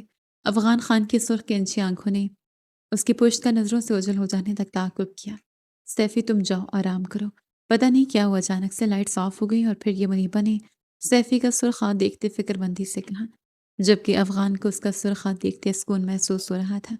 سینے میں جو دہکتی آگ تھی وہ تو ماہم کے لمس اور خوشبو سے بجھ گئی تھی۔ وہ سب اس نے کیوں کیا؟ کیا وجہ تھی؟ وہ کیوں بے قابو ہوا؟ کسی غیر کے نگاہ اس پر کیوں برداشت نہیں ہوئی؟ کسی اور کی طرف سے کی جانے والی تعریف پر اس کا مسکرانا کیوں چبھا تھا؟ وہ نہیں جانتا تھا اور نہ ہی جاننا چاہتا تھا۔ فی الوقت وہ اپنی سانسوں میں سمائے اس کے خوشبو اور اس کے لمس سے مسروریت میں ڈوبا ہوا تھا۔ ازمیر ماہم کا ہاتھ تھامے ریسٹورنٹ میں داخل ہوا تھا جب اس کی نظر وہاں پہلے سے موجود منیبہ اور افغان پر پڑی۔ ارے واہ، یہ لوگ بھی یہاں پر! ازمیر کی آواز پر ماہم نے سر اٹھایا، اس کی نظروں کے تعاقب میں دیکھا جہاں پیلے رنگ کے ٹخنوں تک آتے اسکرٹ اور سفید شرٹ میں ہمیشہ کی طرح بولڈ انداز اپنائے میک اپ سے نکوش کو جا کر کے منیبہ افغان کے ہم ایک ٹیبل پر بیٹھی ہوئی تھی، جبکہ آج افغان خان گہری سبز رنگ کی پولو شرٹ اور سفید جینز میں ملبوس تھا۔ ازمیر، ہم دوسری ٹیبل پر بیٹھتے ہیں، انہیں ڈسٹرب نہیں کرتے۔ افغان کو دیکھتے ہی اسے عجیب سے احساسات سے آن گھیرا۔ 2 بار وہ ایک دوسرے کے روبرو آئے تھے اور دونوں بار ماہم کو اس شخص کی نگاہوں سے الجھن محسوس ہوئی تھی۔ ارے ڈسٹرب کی کیا بات ہے؟ اچھا ہے نا ڈبل ڈیل ہو جائے تو۔ اور تم؟ ازمیر ماہم کا ہاتھ تھامے اس کی باتوں پر کان نہ دھرے اسے لیے منیبہ کی ٹیبل کی جانب بڑھا۔ ہیلو، ازمیر نے ان کے پاس آتے خوشگوار لہجے میں کہتے کرسی کھینچتے ماہم کو بیٹھنے کا اشارہ کیا۔ تم دونوں؟ منیبہ ان دونوں کو دیکھتے حیرت زدہ ہوئی۔ ہاں، ہم دونوں۔ ماہم جو کنفیوز سے اپنی انگلیاں لٹکا رہی تھی۔ ازمیر نے اس کا ہاتھ تھامے اسی کرسی پر بٹھایا۔ ہاں، ہم دونوں ڈنر کرنے آئے تھے، تم دونوں دکھ گئے تو سوچا جوائن کر لیتے ہیں۔ ازمیر نے اس کے برابر والی کرسی پر بیٹھتے منیبہ کو دیکھتے خوشگوار لہجے میں کہا، جس کے چہرے کے تاثرات دیکھتے لگ رہا تھا گویا اس نے کڑوا بادام چبا لیا ہو، جبکہ افغان خان جو بے دلی سے منیبا کی ضد پر اس کے ساتھ ڈنر کرنے پر آمادہ ہوا تھا، آنکھوں میں بیزاری سے جب پلیٹ میں چمچ گھماتے منیبا کی باتوں کا مختصر سا جواب دے رہا تھا۔ جب ازمیر کی آواز پر اس کی جانب متوجہ ہوتی، اس کے ہمراہ موجود ماہم کو دیکھتی، اس کی آنکھوں میں ایک خاص چمک نے احاطہ کیا، جبکہ یہ چمک محض 2 پل کی تھی۔ اگلے ہی پل ازمیر کا پھول یوں سے ہاتھ تھامتے سے کرسی پر ہٹانا اسے مٹھیاں بھیجنے پر مجبور کر گیا تھا۔ اچھی بات ہے، کیا کھاؤ گے تم لوگ؟ منیبا اس وقت افغان کے ساتھ تنہا وقت گزارنا چاہتی تھی، لیکن افغان کی بے دلی اور بیزاری دیکھتے وہ ضبط کے گھونٹ بھر رہی تھی، اور رہی صحیح کسر ازمیر نے پوری کر دی تھی، اور وہ ضبط کرتے سنجیدگی سے گویا ہوئی۔ میں کرتا ہوں آرڈر، آپ بتائیں افغان صاحب کیسے ہیں آپ؟ ازمیر نے منیبا کے کہنے پر مسکراتے اس بات میں سر ہلایا اور افغان کی جانب متوجہ ہوا۔ ماہم نے بھی جھکی نظریں اٹھاتے اپنی بہن کے بگڑے تیور دیکھے۔ وہ لب بھینچ گئی۔ وہ جانتی تھی منیبا کو اچھا نہیں لگا، لیکن ازمیر اس کی بات سنتا ہی کہا تھا۔ میں ٹھیک ہوں، آپ کیسے مسٹر ازمیر؟ افغان کی بھاری مردانہ آواز گونجی۔ ماہم نے بے اختیار سر اٹھائے اس کی جانب دیکھا، جس کے چہرے کی تاثرات سخت تھے، جبکہ آنکھوں میں ایک الگ سی تپش۔ ماہم کے دیکھنے پر افغان نے بھی اپنی نظروں کا زاویہ بدلتے چبھتی تپش زدہ نظروں سے ماہم کو دیکھا۔ میں ٹھیک ہوں، ازمیر نے رسانیت سے جواب دیا، جبکہ ماہم کا وجود ساکت ہوا۔ افغان خان کی آواز اس کی سماعتوں میں ہتھوڑے کی مانند برسی تھی۔ وہ کان میں سور پھونکتی سرد آواز میں کی جانے والی سرگوشیاں جسے یاد کرتے وہ بری طرح خوف کا شکار ہو رہی تھی۔ وہ آواز اور یہ آواز میل کھاتی تھی۔ بخار کی شدت سے سرخ چہرہ پل میں پھیکا پڑا، سے آنکھیں بے یقینی سے پھیلیں۔ افغان جو اس کے چہرے پر نظریں جمائے بیٹھا تھا، اس کی پھیکی سفید پڑتی رنگت دیکھتے پریشان ہوا۔ اس کا سرخ چہرہ اور روئی متورم آنکھیں بھی اسے بے چین کر گئی تھیں۔ آپ ٹھیک ہے ماہم؟ وہ دریافت کرنے سے خود کو روک نہیں پایا۔ ماہم کا دل خوف سے شدت سے دھڑک اٹھا۔ واقعی آوازیں میل کھاتی تھی۔ وہ پہلے کیوں نہیں سوچ پائی؟ اس کی پیشانی ارکالود ہوئی، لب سختی میں آپس میں پیوست کیے وہ وجود پر طاری ہوتی کپکپاہٹ پر قابو پانے کی کوشش کر رہی تھی۔ بے یقینی سے پہلی نظریں بھی جھکا گئی۔ افغان کے کہنے پر منیبا اور ازمیر نے بھی ماہم کی جانب دیکھا۔ ازمیر اس کا سفید پڑتا چہرہ دیکھتے پریشان ہو اٹھا۔ ماہم کیا ہوا ہے؟ ٹھیک ہو تم؟ اتنی اے سی میں پسینہ کیوں آ رہا ہے تمہیں؟ ازمیر نے ماہم کی سخسار پر ہاتھ رکھتے فکر مندی سے کہتے دوسرے ہاتھ سے اس کی پیشانی پر آیا پسینہ صاف کیا۔ منیبا کی آنکھوں میں بھی فکر مندی جھلکی۔ ماہم کو دیکھتے جو نظریں جھکائے ٹیبل پر رکھے ہاتھوں کی مٹھیاں بھینچی سفید پڑتے چہرے کے ساتھ بیٹھی تھی۔ افغان خان کی چمچ پر گرفت سخت ہوئی۔ اس نے دانت آپس میں زور سے پیستے ازمیر کے ہاتھ کو سرخ ہوتی نظروں سے دیکھا جو ماہم کے گال پر ٹھہرا تھا۔ پورا وجود انگاروں کی نظر ہوا۔ کیا ہوا ازمیر اسے؟ منیبا اپنا کھانا چھوڑے ازمیر سے استفسار کرنے لگی۔ کل سے شدت والا بخار تھا، پورا دن کمرے میں بند رہی ہیں، ابھی ڈاکٹر کے پاس سے ہی لیتے آیا ہوں۔ ازمیر اس کے بال کان کے پیچھے کرتے اسے فکر مند نگاہوں سے دیکھتے کہہ رہا تھا جو چپ سادے ہوئے تھی، جبکہ افغان کی آنکھیں لمحہ بلمحہ جل رہی تھیں۔ یہ منظر سینے میں آگ دہکا دینے والا تھا۔ اسے لگ رہا تھا اس کا روم روم جیسے جھلس اٹھا ہے۔ منیبا کو لے کر وہ کبھی اتنا احساس نہیں ہوا تھا، لیکن نہ جانے کیا کشش تھی اس وجود میں کہ اسے اس پر پڑتی نگاہ تک برداشت نہ تھی۔ تو اس کی طبیعت خرابی کے بارے میں جاننے کے بعد دل کا ایک کونا اس کے لیے حد سے زیادہ فکر مند ہو چلا تھا۔ میں ٹھیک ہوں میر۔ وہ جو چپ سادے بیٹھی اپنے آپ کو جھلسا دینے والی نظروں کی تپش میں محسوس کر رہی تھی، بمشکل چہرہ اٹھائے ازمیر کی جانب دیکھتے ہوئے بولی۔ دماغ میں جنگ چھڑ چکی تھی، دھوکہ نہیں کھا سکتی تھی۔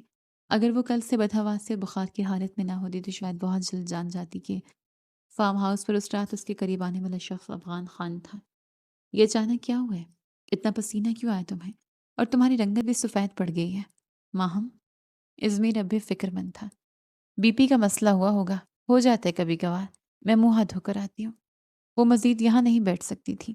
یہ جھلساتی نگاہوں کی تپش اب مزید برداشت کرنے کے قابل نہ تھی۔ اسے یقین تھا اگر وہ کچھ اور پل یہاں بیٹھی تو پھوٹ پھوٹ کر رو دے گی، اپنی حالت پر یا اپنے حواس کھو دے گی۔ میں آتا ہوں ساتھ۔ ماہم کو جگہ سے اٹھتا دیکھ ازمیر تیزی سے بولا۔ نہیں نہیں، میں چلی جاؤں گی۔ ماہم بمشکل مسکراتے ہوئے بولتی وہاں سے اجلت بھرے انداز میں قدم بڑھانے لگی۔ کشتی کی پشت سے ٹیک لگائے ہاتھ میں تھامے چمچ پر گرفت مضبوط کیے افغان خان نے اس کی پشت کو تکتے اپنی جلتی آنکھوں کو بند کرتے راحت پہنچانی چاہی۔ افغان نے اپنی آنکھیں مضبوطی سے بند کرتے کھولتے ان دونوں کی جانب دیکھا جو ماہم کے بارے میں ڈسکس کر رہے تھے۔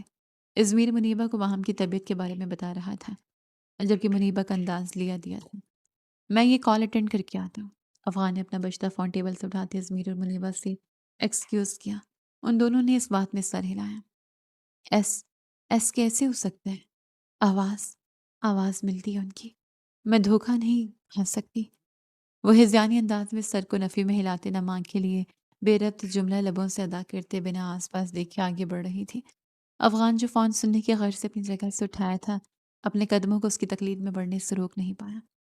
فون کان سے لگائے وہ محض دوسری جانب سے ازماری کی باتیں سن رہا تھا، جبکہ سارا دھیان، ساری توجہ اس نازک وجود پر تھی جو جامنی فراک میں ملبوس تیز قدموں سے آگے بڑھ رہی تھی۔ یکدم ایک ویٹر اس کے نازک وجود سے ٹکرایا۔ اس سے قبل وہ زمین بوس ہوتی اس کے پیچھے آتا افغان ایک ہی پل میں اس تک آتے اس کے پہلو پر ہاتھ رکھتے اسے زمین پر گرنے سے بچا گیا تھا۔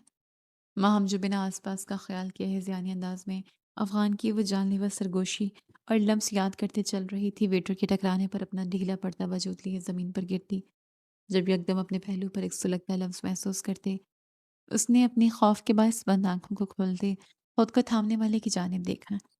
افغان خان کو دیکھتے اس کی سیاہ آنکھوں میں ٹھہری نمی حد پار کرتے رخساروں پر بہنے لگی۔ دل کی دھڑکنیں سست پڑیں، جبکہ افغان اس ویٹر کو خونہ شام نگاہوں سے دیکھتے ماہم کے نازک وجود کو اپنے سینے میں بھینچ گیا۔ Sorry sir. ویٹر اپنی حرکت پر گھگیا سا گیا۔ افغان اس کی آنکھوں میں خون اتر آیا تھا، کیونکہ وہ دیکھ چکا تھا وہ ویٹر جان بوجھ کر ماہم سے ٹکرایا تھا۔ ماہم اس کے سینے سے لگی اپنی نظروں سے ٹکراتی اس کی مردانہ کلون کی خوشبو محسوس کرتی اپنی سانس روک گئی، آنسو روانی سے آنکھوں سے بہنے لگے۔ اپنی کمر پر ٹھہرا اس کا ہاتھ گویا مانو زہریلے ناگ جیسا لگا۔ جاؤ یہاں سے۔ افغان ویٹر کو سرخ نظروں سے دیکھتے دبی دبی آواز میں غرایا۔ ویٹر فوراً سے وہاں سے غائب ہوا۔ افغان کا دھیان اب اس نازک جان کی جانب مبذول ہوا جس کی چھوٹی چھوٹی سانسیں اس کے سینے پر پڑتی اس کے دل کی دنیا میں تلاطم برپا کر گئی تھی۔ وہ اس کے سینے سے لگی اس کے انتہائی قریب تھی کہ وہ اس کے وجود کی مسحور کن خوشبو میں سانسیں بھر رہا تھا۔ کاش وقت تھم جائے اور وہ یوں ہی اس کے سینے لگی کھڑی رہے۔ اس کا لمس، اس کی قریبی اس کے تنے اعصاب کو ڈھیلا کرتے اس کے وجود میں بھری تمام جلن، تمام بے چینی کو پل میں دور کر گئی تھی۔ اس کا بدن بخار کی شدت سے تپ رہا تھا۔ افغان خان جانتا تھا یہ طبیعت خرابی لان میں ہوئے حادثے کے باعث تھی۔ دل میں ملال ابھرا۔ آپ ٹھیک ہے؟ اس کی کمر پر رکھے ہاتھ نے دباؤ بڑھایا۔ ماہم کو اپنے وجود سے گھن محسوس ہوئی۔ اسے اس انسان سے شدید نفرت محسوس ہو رہی تھی۔ یکدم اس کے سینے پر ہاتھوں کا دباؤ ڈالتے وہ اسے خود سے بے دردی سے دور کر گئی۔ شاید آواز کے معاملے میں وہ اپنے آپ کو غلط ثابت کر جاتی، لیکن اس کا یہ لمس نظر انداز کر دینے کے قابل بالکل نہ تھا۔ اس کے شک پر یقین کی مہر لگ چکی تھی۔ یہی وہ شخص تھا جو اس رات اس کے قریب آیا تھا اور آج بھی کس قدر بے باکی سے اسے اپنے سینے سے لگائے کھڑا تھا۔ ماہم نے بہتی نگاہوں سے اس شخص کے خوبرو چہرے کو دیکھا اور اگلے ہی پل ضبط کے تمام مراحل پار کرتے وہ زوردار تماچے اس کے رخسار پر رسید کر گئے۔ افغان کا سر ایک طرف کو جھکا، پل میں رنگت سرخ ہوئی، جبڑے سختی سے بھینچے اس نے اپنی آنکھیں ضبط سے بند کر کے کھولیں۔ اپنے گال پر سنسناہٹ محسوس کرتے اس نے اپنے گال پر اپنا ہاتھ رکھا، جبکہ ایک ہاتھ کی مٹھی اس قدر زور سے بھینچی تھی کہ ماہم کو انگلیوں کے چٹکنے کی آواز بآسانی سنائی دی۔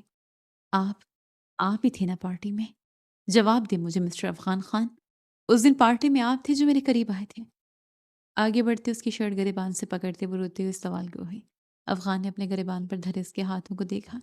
ایک یہی چیز تھی جو وہ برداشت نہیں کر سکتا تھا، اس کی گریبان تک کسی کا ہاتھ جائے اور افغان خان اس کے ہاتھوں کو توڑ مروڑ نہ دے، یہ ہو ہی نہیں سکتا تھا۔ لیکن آج حالات کچھ اور تھے۔ سامنے کھڑی لڑکی کی آنکھوں سے بہتے آنسو دیکھتے وہ تڑپ اٹھا تھا، کجا کہ اس کے ہاتھوں کو اپنے گریبان تک پہنچنے کی سزا وہ دیتا۔ ماہم کی بات پر اس کی آنکھوں میں ٹھہری سرخی میں اضافہ ہوا۔ وہ لرزتا کانپنا بدن لیے بہتی نگاہوں کے ساتھ اس سے سوال کر رہی تھی۔ افغان خان دان پر دان جمائے خود پر ضبط کے پہرے بٹھا گیا۔ یہ واش روم ایریا تھا جہاں آنا جانا کم تھا، لیکن اس جگہ کوئی بھی کسی بھی وقت آ سکتا تھا۔ شکر تھا اس وقت یہاں کوئی موجود نہ تھا۔ آپ رونا بند کریں پلیز۔ وہ اس سے باز پرس کر رہی تھی اور وہ اس کے سوالوں کے جواب دینے کی بجائے سرخ چہرہ، سرخ آنکھیں لیے اس کے آنسوں سے ڈسٹرب ہوتا جھنجھلاتے ہوئے بولا، مجھے میرے سوال کا جواب دیں، وہ آپ تھے یا نہیں، ورنہ میرا ہاتھ پھر اٹھ جائے گا۔ ماہم اس کی بات پر غرا اٹھی۔ واللہ وہ اس شخص کو تھپڑ مارنے کی دھمکی دے رہی تھی جو اپنی طرف اٹھتی انگلی کے ساتھ ساتھ انگلی اٹھانے والے کا ہاتھ بھی دھڑ سے الگ کرتے۔ پر اتنا تو چلتا تھا، آخر وہ اس کی پسندیدہ عورت تھی۔ افغان خان سوچتے مسکرا اٹھا۔ وہ اس کا گریبان تھامے بہتی سرخ نگاہوں سے اس کی جانب دیکھتے اس سے اپنے سوال کا جواب طلب کر رہی تھی اور وہ مسکرا رہا تھا۔ ماہم کو اس کی ذہنی حالت پر شبہ ہوا۔ تو وہ اس کی پسندیدہ عورت تھی۔ لو بھائی، آخر کار وہ مان بیٹھے تھے۔ تو بس پھر ہر فکر سے آزاد کنچی آنکھوں میں مسکراہٹ کا عنصر لیے اس نے اس کے حسین چہرے کو دیکھا جو کچھ بخار تو کچھ رونے کے باعث سرخ ہو رہا تھا اور بڑے ڈھٹائی سے گویا ہوا۔ ہاں میں ہی تھا۔ افغان نے گویا اس کے دل میں جلتی کی آخری امید کی شاید وہ کہہ دے وہ نہیں تھا بجھائے۔ ماہم کا ہاتھ اٹھا اور بے ساختہ دوبارہ اس کے گال پر اپنے نشان چھوڑ گیا۔ افغان اب کی بار غصہ کرنے کے بجائے مسکرا گیا۔ چاہے تو دوسرا گال پیش کر دو، وہاں بھی اپنی انگلیوں کے نشان نقش کر دے۔ اس کے سرخ تیز سانسیں بھرتے وجود کو دیکھتے وہ اسے بولا جیسے اسے تھپڑ تو وہ صبح شام کھاتا آیا ہو۔ ماہم کا ہاتھ پھر اٹھا لیکن اس بار افغان اس کا ہاتھ نرمی سے تھامتے اس کی کلائی پکڑتے اس کے سرخ ہتھیلی پر انگلی پھیرنے لگا۔ پسندیدہ عورت ہیں آپ، اسی لیے اتنی چھوٹ دے دی ہے۔ بخدا آپ کی جگہ کوئی اور ہوتا تو اس وقت 2 تھپڑوں کی برداشت میں 206 ہڈیوں میں سے 200 ہڈیاں توڑواتا ہسپتال کے بستر پر پڑا ہوتا۔ اس کے سرخ ہتھیلی پر اپنی انگلیاں پھیرتے وہ سنسنی خیز انداز میں بولا کہ ماہم کو اس کا انداز دیکھتے اپنی ریڑھ کی ہڈی سنسناتے ہوئے محسوس ہوئی۔ بکواس بند کریں، آپ جانتے ہیں آپ کیا بول رہے ہیں؟ چھوڑے میرا ہاتھ، چھوڑے۔ جہاں اس کا انداز اسے خوفزدہ کر رہا تھا وہیں اس کی باتیں تازیانے آنے کی مانند اس کی سماعتوں میں بج رہی تھیں۔ افغان نرمی سے اس کی کلائی مروڑتے اس کی پشت پر لگا کہ اس کے پشت کو اپنے سینے سے لگا گیا۔ پل کا کھیل تھا اور پھر وہ اس شخص کی اس قدر نزدیک آ گئی تھی کہ اپنی سانسوں میں اس شخص کے حواسوں کو معطل کر دینے والی خوشبو شامل ہونے سے روک نہیں پائی تھی۔ بکواس نہیں ہے، سچ ہے یہ۔ ماہم کے کان کے نزدیک جھکتے وہ گمبھیر لہجے میں سرگوشیانہ انداز میں بولا، حوث سے تمہاری، میری بہن کے منگیتر ہو تم، کچھ تو خدا کا خوف کرو۔ زخمی پرندے کی مانند پھڑپھڑاتے ہوئے وہ اس کے چہرے کی جانب دیکھتے بولی۔ افغان نے اپنے لفظ سختی سے بھینچے۔ حوث کا مطلب جانتی ہیں آپ؟ حوث ہوتی تو ابھی آپ یوں یہاں اس طرح نہ موجود ہوتی۔ افغان کی آواز سرد تھی۔ میں محیبہ کو بتاؤں گی۔ ماہم کی آواز میں بے بسی شامل ہوئی۔ شوق سے بتائیں، میری راہیں ہموار ہوں گی۔ افغان نے اس کی بات ہوا میں اڑائی۔ کیا چاہتی ہو تم؟ آنکھوں سے نمکین پانی مسلسل رخساروں پر سفر کر رہا تھا۔ نکہت کے باعث اس میں اب مزید بات برس کرنے کی ہمت نہیں بچی تھی۔ آپ کو چاہتا ہوں۔ افغان نے اس کی مہک کو سانسوں میں اتارتے ہوئے گمبھیر لہجے میں کہا۔ ماہم نے اپنی آنکھیں میچ لی۔ اس کے لیے یہ زمین میں دھنس جانے کا مقام تھا کہ اس کی بہن کا منگیتر اس کے اس قدر نزدیک کھڑا اسے اپنی پسندیدہ عورت بول رہا تھا۔ یہ پستی تھی، ذلالت تھی۔ تم انتہائی وحشی، دوغلے، دھوکے باز انسان ہو۔ میری بہن تم سے محبت کرتی ہے، میں اسے سب بتاؤں گی۔ کچھ تو اس کی محبت کی لاج رکھو۔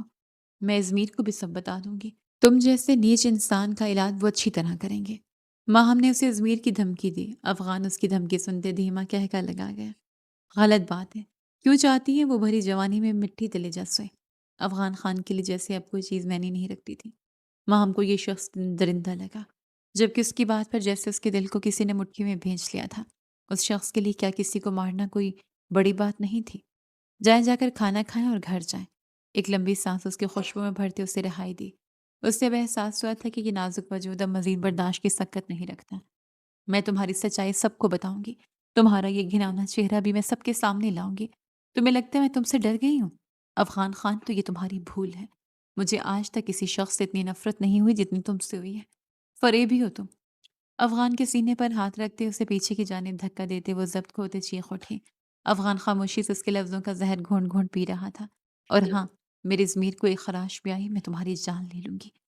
انگشتے شہادت کی انگلی اٹھائے اسے دھمکی دیتے وہ تیز قدموں سے وہاں سے بھاگی تھی کہ اس کی آخری بات پہ افغان خان کا چہرہ لہو چھلکانے لگا تھا۔ میرے ازمیر۔ افغان اسے لفظ یاد کرتے بھر بھر جل اٹھا۔ واش روم کی دیوار پر ہاتھ پوری قوت سے مارتے وہ غرایا۔ اپنی گردن اور چہرے پر ہاتھ پھیرتے وہ اپنے اشتعال پر قابو پانے کی کوشش کر رہا تھا۔ وہ اسے نفرت کی دعوے دار ہو گئی تھی۔ افغان کو یہ بات بلبلانے پر مجبور کر رہی تھی۔ اس کا ازمیر کی فکر کرنا، اسے میرے ازمیر کہہ کر خود سے منسوب کرنا۔ افغان خان اپنے آپ کو جلتی بھرتی میں محسوس کر رہا تھا۔ وہ ہار گیا تھا اپنے احساسات کے آگے۔ کل کی ساری رات اگر وہ نہیں سو پائی تھی تو نیند افغان خان کی آنکھوں سے بھی کوسوں دور تھی۔ وہ آج تک اپنی زندگی میں کسی لڑکی کو لے کر اس قدر حساس نہیں ہوا تھا، حتیٰ کہ منیبہ کو لے کر بھی نہیں، جس سے وہ شادی کا وعدہ کیے ہوئے تھا۔ لیکن یہ لڑکی اس کے حواسوں پر طاری ہو چکی تھی۔ سارا دن ذہن میں سوار رہتی، رات کو سوتے وقت بند آنکھوں کے پردوں پر شان سے اتر آتی۔ ادراک ہو گیا وہ پسندیدہ عورت ہے۔ یہ محبت ہے جسے عشق کی منزل تک پہنچنا ہے۔ اور کب تک وہ محبت جیسی آسیب سے اپنا دامن بچا سکتا تھا؟ اپنے آپ پر قابو پاتے وہ ٹیبل تک آیا تھا جہاں اب صرف منیبا بیٹھی ہوئی تھی۔ وہ دونوں چلے گئے تھے، جبکہ اپنے آگے آنے پر منیبا کا مسکراتا چہرے پر دیکھتے وہ سمجھ گیا تھا کہ ماہم نے انہیں کچھ بھی نہیں بتایا ہے۔ کہاں گئے وہ؟ افغان نے سرسری سے پوچھا۔ منیبا کے چہرے پر ناگواری چھائی۔ ماہم بی بی کی طبیعت خراب ہو گئی تھی تو ازمیر اسے لے کر چلا گیا۔ منیبا نے اپنی جگہ سے اٹھتے نخوت سے کہا۔ ماہم کے نام پر اس کا یوں ناگوار ہونا افغان کے ماتھے پر بلوں کے عود آنے کا باعث بنا تھا۔ بل دیتے وہ منیبا کے ہمراہ باہر نکلا، جبکہ پورا بدن جیسے آگ کی لپیٹوں نے جکڑا ہوا تھا۔ اس کے نفرت میں ڈوبے الفاظ یاد کرتے وہ اندر ہی اندر سلگ رہا تھا۔ وہ نہیں جانتا تھا آگے کیا کرنا ہے کیا نہیں، بس وہ آج اظہار کر گیا تھا، آدھا ادھورا اظہار، جو ادھورا ہو کر بھی پورا تھا۔ وہ کیسے کہہ سکتی ہیں میرے ازمیر کوئی کھلونا ہے جو ان کا ہے؟ کیسے وہ اس شخص کو خود کے ساتھ منسوب کر سکتی ہیں؟ ازمارے؟ افغان خان زوردار پنچ مارتے ہوئے غرایا۔ ازمارے تو اس کے انداز پر تھوک نگلتا رہ گیا۔ ہاں لالا، کیسے کہہ سکتی ہیں وہ ایسا؟ ازمارے اور کر بھی کہہ سکتا تھا سوائے ان کی ہاں میں ہاں ملانے سے، جبکہ ان کے ساتھ جم روم میں موجود حسین جو ان دونوں کا جگری یار تھا اجنبی کا شکار ہوا۔ اس نے ایک نظر صوفے پر بیٹھے ازمارے کو دیکھا جس کے چہرے پر سخت الجھن تھی، اور پھر افغان خان کی جانب جو شرٹ لیس پسینے سے بھیگا پنچنگ بیگ پر وار کرتے اپنا اشتعال کم کرنے کی کوشش کر رہا تھا۔ کنچی آنکھوں میں لالی کی تہ تھی تو چہرے پر سخت تاثرات۔ ایک منٹ، کس کی بات کر رہے تو؟ حسین نے افغان کو مخاطب کرتے پوچھا۔ ماہم کی یار، افغان نے رکتے حسین کو دیکھتے جواب دیا۔ ازمارے جو جوس کا گلاس منہ سے لگا گیا، جوس فوارے کی مانند اس کے منہ سے نکلا۔ میں سمجھا منیبا کی بات کر رہے ہیں۔ لالا، ازمارے کو یہی گمان ہوا تھا کہ وہ منیبا کی بابت بات کر رہا ہے۔ آخر وہ اسے شادی کرنے والا تھا۔ افغان نے سخت نظروں سے اسے گھور کر دیکھا۔ میں ماہم کی بات کر رہا ہوں، منیبا کی بہن ماہم۔ افغان نے چباتے ہوئے لفظ ادا کیے۔ ازمارے نے اپنے برابر میں براجمان حسین کو دیکھا۔ کیا ماجرا ہے؟ حسین نے افغان سے سوال کیا جو ان کے سامنے والے صوفے پر بیٹھا گیا۔ محبت کا ماجرا ہے، افغان نے اپنے پسینے سے تر بالوں میں انگلیاں پھیرتے ہوئے کہا۔ پر آپ تو یقین ہی نہیں رکھتے محبت پر، پھر کیسے؟ ازمارے نے بنا پل کی دیر کیے اسے سوال پوچھا۔ پتہ نہیں، لیکن جب وہ میرے سامنے آتی ہیں مجھے میرے ارد گرد کی ہوا مہکتی ہوئی محسوس ہوتی ہے۔ دل میں جتنی بھی بے چینی ہو، جتنی بھی کثافت، انہیں دیکھتے سب ختم ہو جاتی ہے۔ میں ان کی موجودگی میں نروس ہو جاتا ہوں۔ ابھی میری نظریں ان کے چہرے سے ہٹنے سے انکاری ہو جاتی ہیں، گویا یوں جیسے یہ آخری حسین منظر ہے جو میری نظریں دیکھ رہی ہیں۔ بلکہ جھپکوں گا تو منظر نظروں کے سامنے سے غائب ہو جائے گا اور میں محروم رہ جاؤں گا اس حسین منظر کو آنکھوں کے رستے دل میں اتارنے سے۔ وہ کہہ رہا تھا اور اس کی آنکھیں جگنوں کی مانند چمک رہی تھیں۔ لبوں پر تبسم بکھرا ہوا تھا، چہرے کی تاثرات یوں تھے جیسے وہ بے پناہ خوش ہو، جیسے وہ لڑکی اس کا سکون ہو۔ ایسا نہیں کہ میں نے حسین چہرے دیکھے نہیں ہیں، لیکن الفت فقط ان سے محسوس ہوئی ہے۔ انہیں دیکھتے لگتا ہے جیسے وہ بنی ہی میرے لیے ہیں۔ ان کی آنکھیں، ان کا چہرہ نقش سا ہو گیا ذہن میں، جو لاکھ کوشش کے بعد بھی مٹ نہیں رہا، یا شاید میں مٹانا نہیں چاہتا۔ مجھے برا لگتا ہے جب کسی غیر کی نظر ان پر پڑتی ہے۔ میں جب انہیں ازمیر کے ساتھ دیکھتا ہوں، ان کی آنکھوں میں ازمیر کے لیے نرمی دیکھتا ہوں، انہیں ازمیر کے ساتھ مسکراتے ہوئے دیکھتا ہوں، تو مجھے ایسا لگتا ہے جیسے مجھے سانس لینے میں دشواری ہو رہی ہو، دل پر بوجھ سان پڑا ہو۔ انہیں کھونے سے ڈر لگتا ہے، دل شدت سے ان کے ساتھ کا تمنا ہی ہوتا ہے۔ جب اس نے ازمیر کا نام لیا، اس کی آنکھوں میں خوف ان دونوں نے محسوس کیا، چھن جانے کا خوف، کسی عزیز چیز کا۔ اس کے گلے میں باقاعدہ گلٹی ابھر کر معلوم ہوئی۔ ان کے آنسو تکلیف دیتے ہیں، ان کی مسکراہٹ سکون کا باعث ہے۔ وہ ہنسے میری سنگت میں، وہ روئے میرے شانے پر سر رکھ کر۔ انہیں تسلی دینے والا میں ہوں فقط، ان کے آنسوں کو چننے والا میں ہوں فقط۔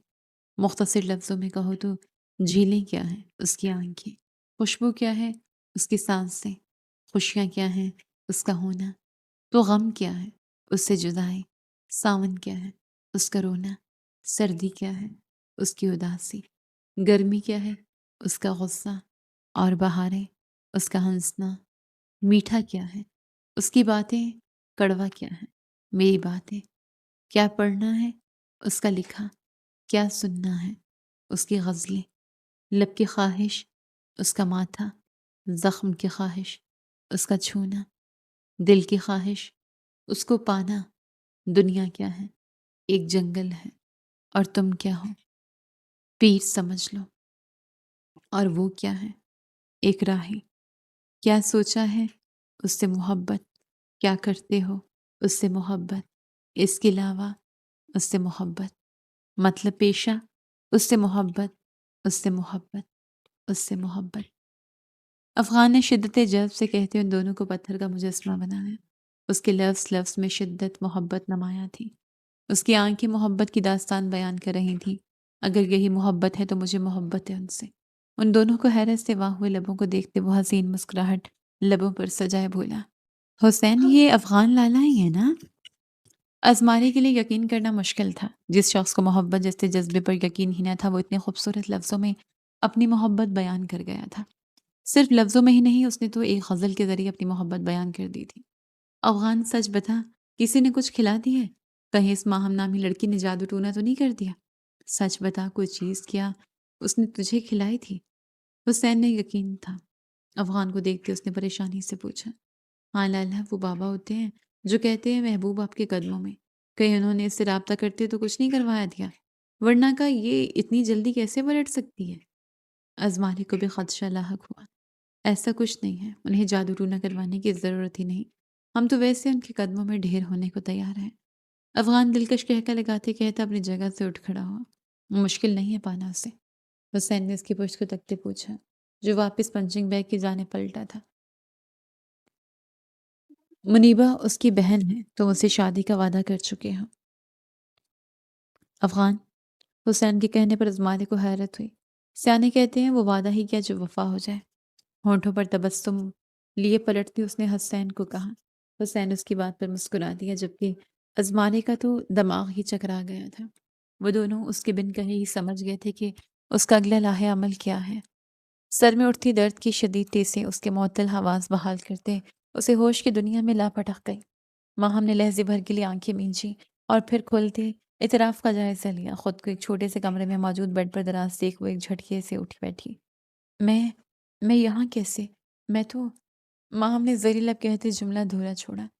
یادداشت پر خاصا زور ڈالا تو یاد آیا کہ وہ گھر سے کچھ دوری پر موجود پارک میں واک کر رہی تھی، جب اچانک عقب سے ایک مضبوط ہتھ ساڑنے سے خود میں محسور کرتے اس کے منہ پر نم رومال رکھتے اسے ہوش و خرچ سے بیگانہ کر دیا تھا۔ سب یاد آنے کی دیر تھی کہ وہ پل میں ہذیانی ہوتی بیڈ سے اٹھ کھڑی ہوئی۔ قبل اس کے وہ قدم آگے بڑھاتی دروازہ کھولتے اندر داخل ہونے والی شخصیت کو دیکھ ٹھٹک کر رکی۔ تم؟ خود سے چند قدم کی دوری پر کھڑے افغان کو دیکھتے ماہم کے وجود میں بے یقینی و خوف کی ایک شدید لہر دوڑ اٹھی۔ ہاں میں، کیا آپ کسی اور کی توقع کر بیٹھی تھی؟ شاید ازمیر کی، سوچا ہوگا کہ شاید وہ کوئی سرپرائز پلان کر بیٹھا ہو آپ کے لیے۔ افغان کے لہجے میں ازمیر کو لیتے حد درجہ کڑواہٹ و جلن تھی۔ نہیں، اس قدر بےہودہ فعل تم ہی انجام دے سکتے ہو۔ کیوں لائے ہو مجھے یہاں؟ چاہتے کیا ہو آخر تم؟ خوف کو چھپائے خود پر مضبوطی کا لبادہ اوڑھتے وہ غرائے، نکاح نکاح کرنا چاہتے ہیں ہم، آپ کو اپنی زوجیت میں لینا چاہتے ہیں۔ افغان اس سے ایک قدم کی دوری پر ٹھہرتے اس کے سر پر بم پھوڑ گیا۔ کیا بکواس صحیح ہے؟ چند ثانیے صدمے کے زیر اثر رہنے کے بعد ماہم چیخیں، بکواس نہیں، حقیقت ہے۔ آپ کے پاس دو راستے ہیں، یا تو مجھ سے ابھی کسی وقت نکاح کریں اور خود کو مجھے سونپ دیں، یا پھر بنا نکاح کے میرے ساتھ ایک چھت تلے۔ افغان کے واقع الفاظ اس کے حلق میں دم توڑ گئے تھے۔ ماہم کا ہاتھ اٹھتا اس کے آرس پر اپنی چھاپ چھوڑ چکا تھا۔ اگر آپ کو لگتا ہے آپ کا یہ تھپڑ مجھے میرے ارادوں سے باز رکھے گا تو آپ غلط ہیں۔ محبوب کا مارا گیا تھپڑ دل و جان سے قبول ہے۔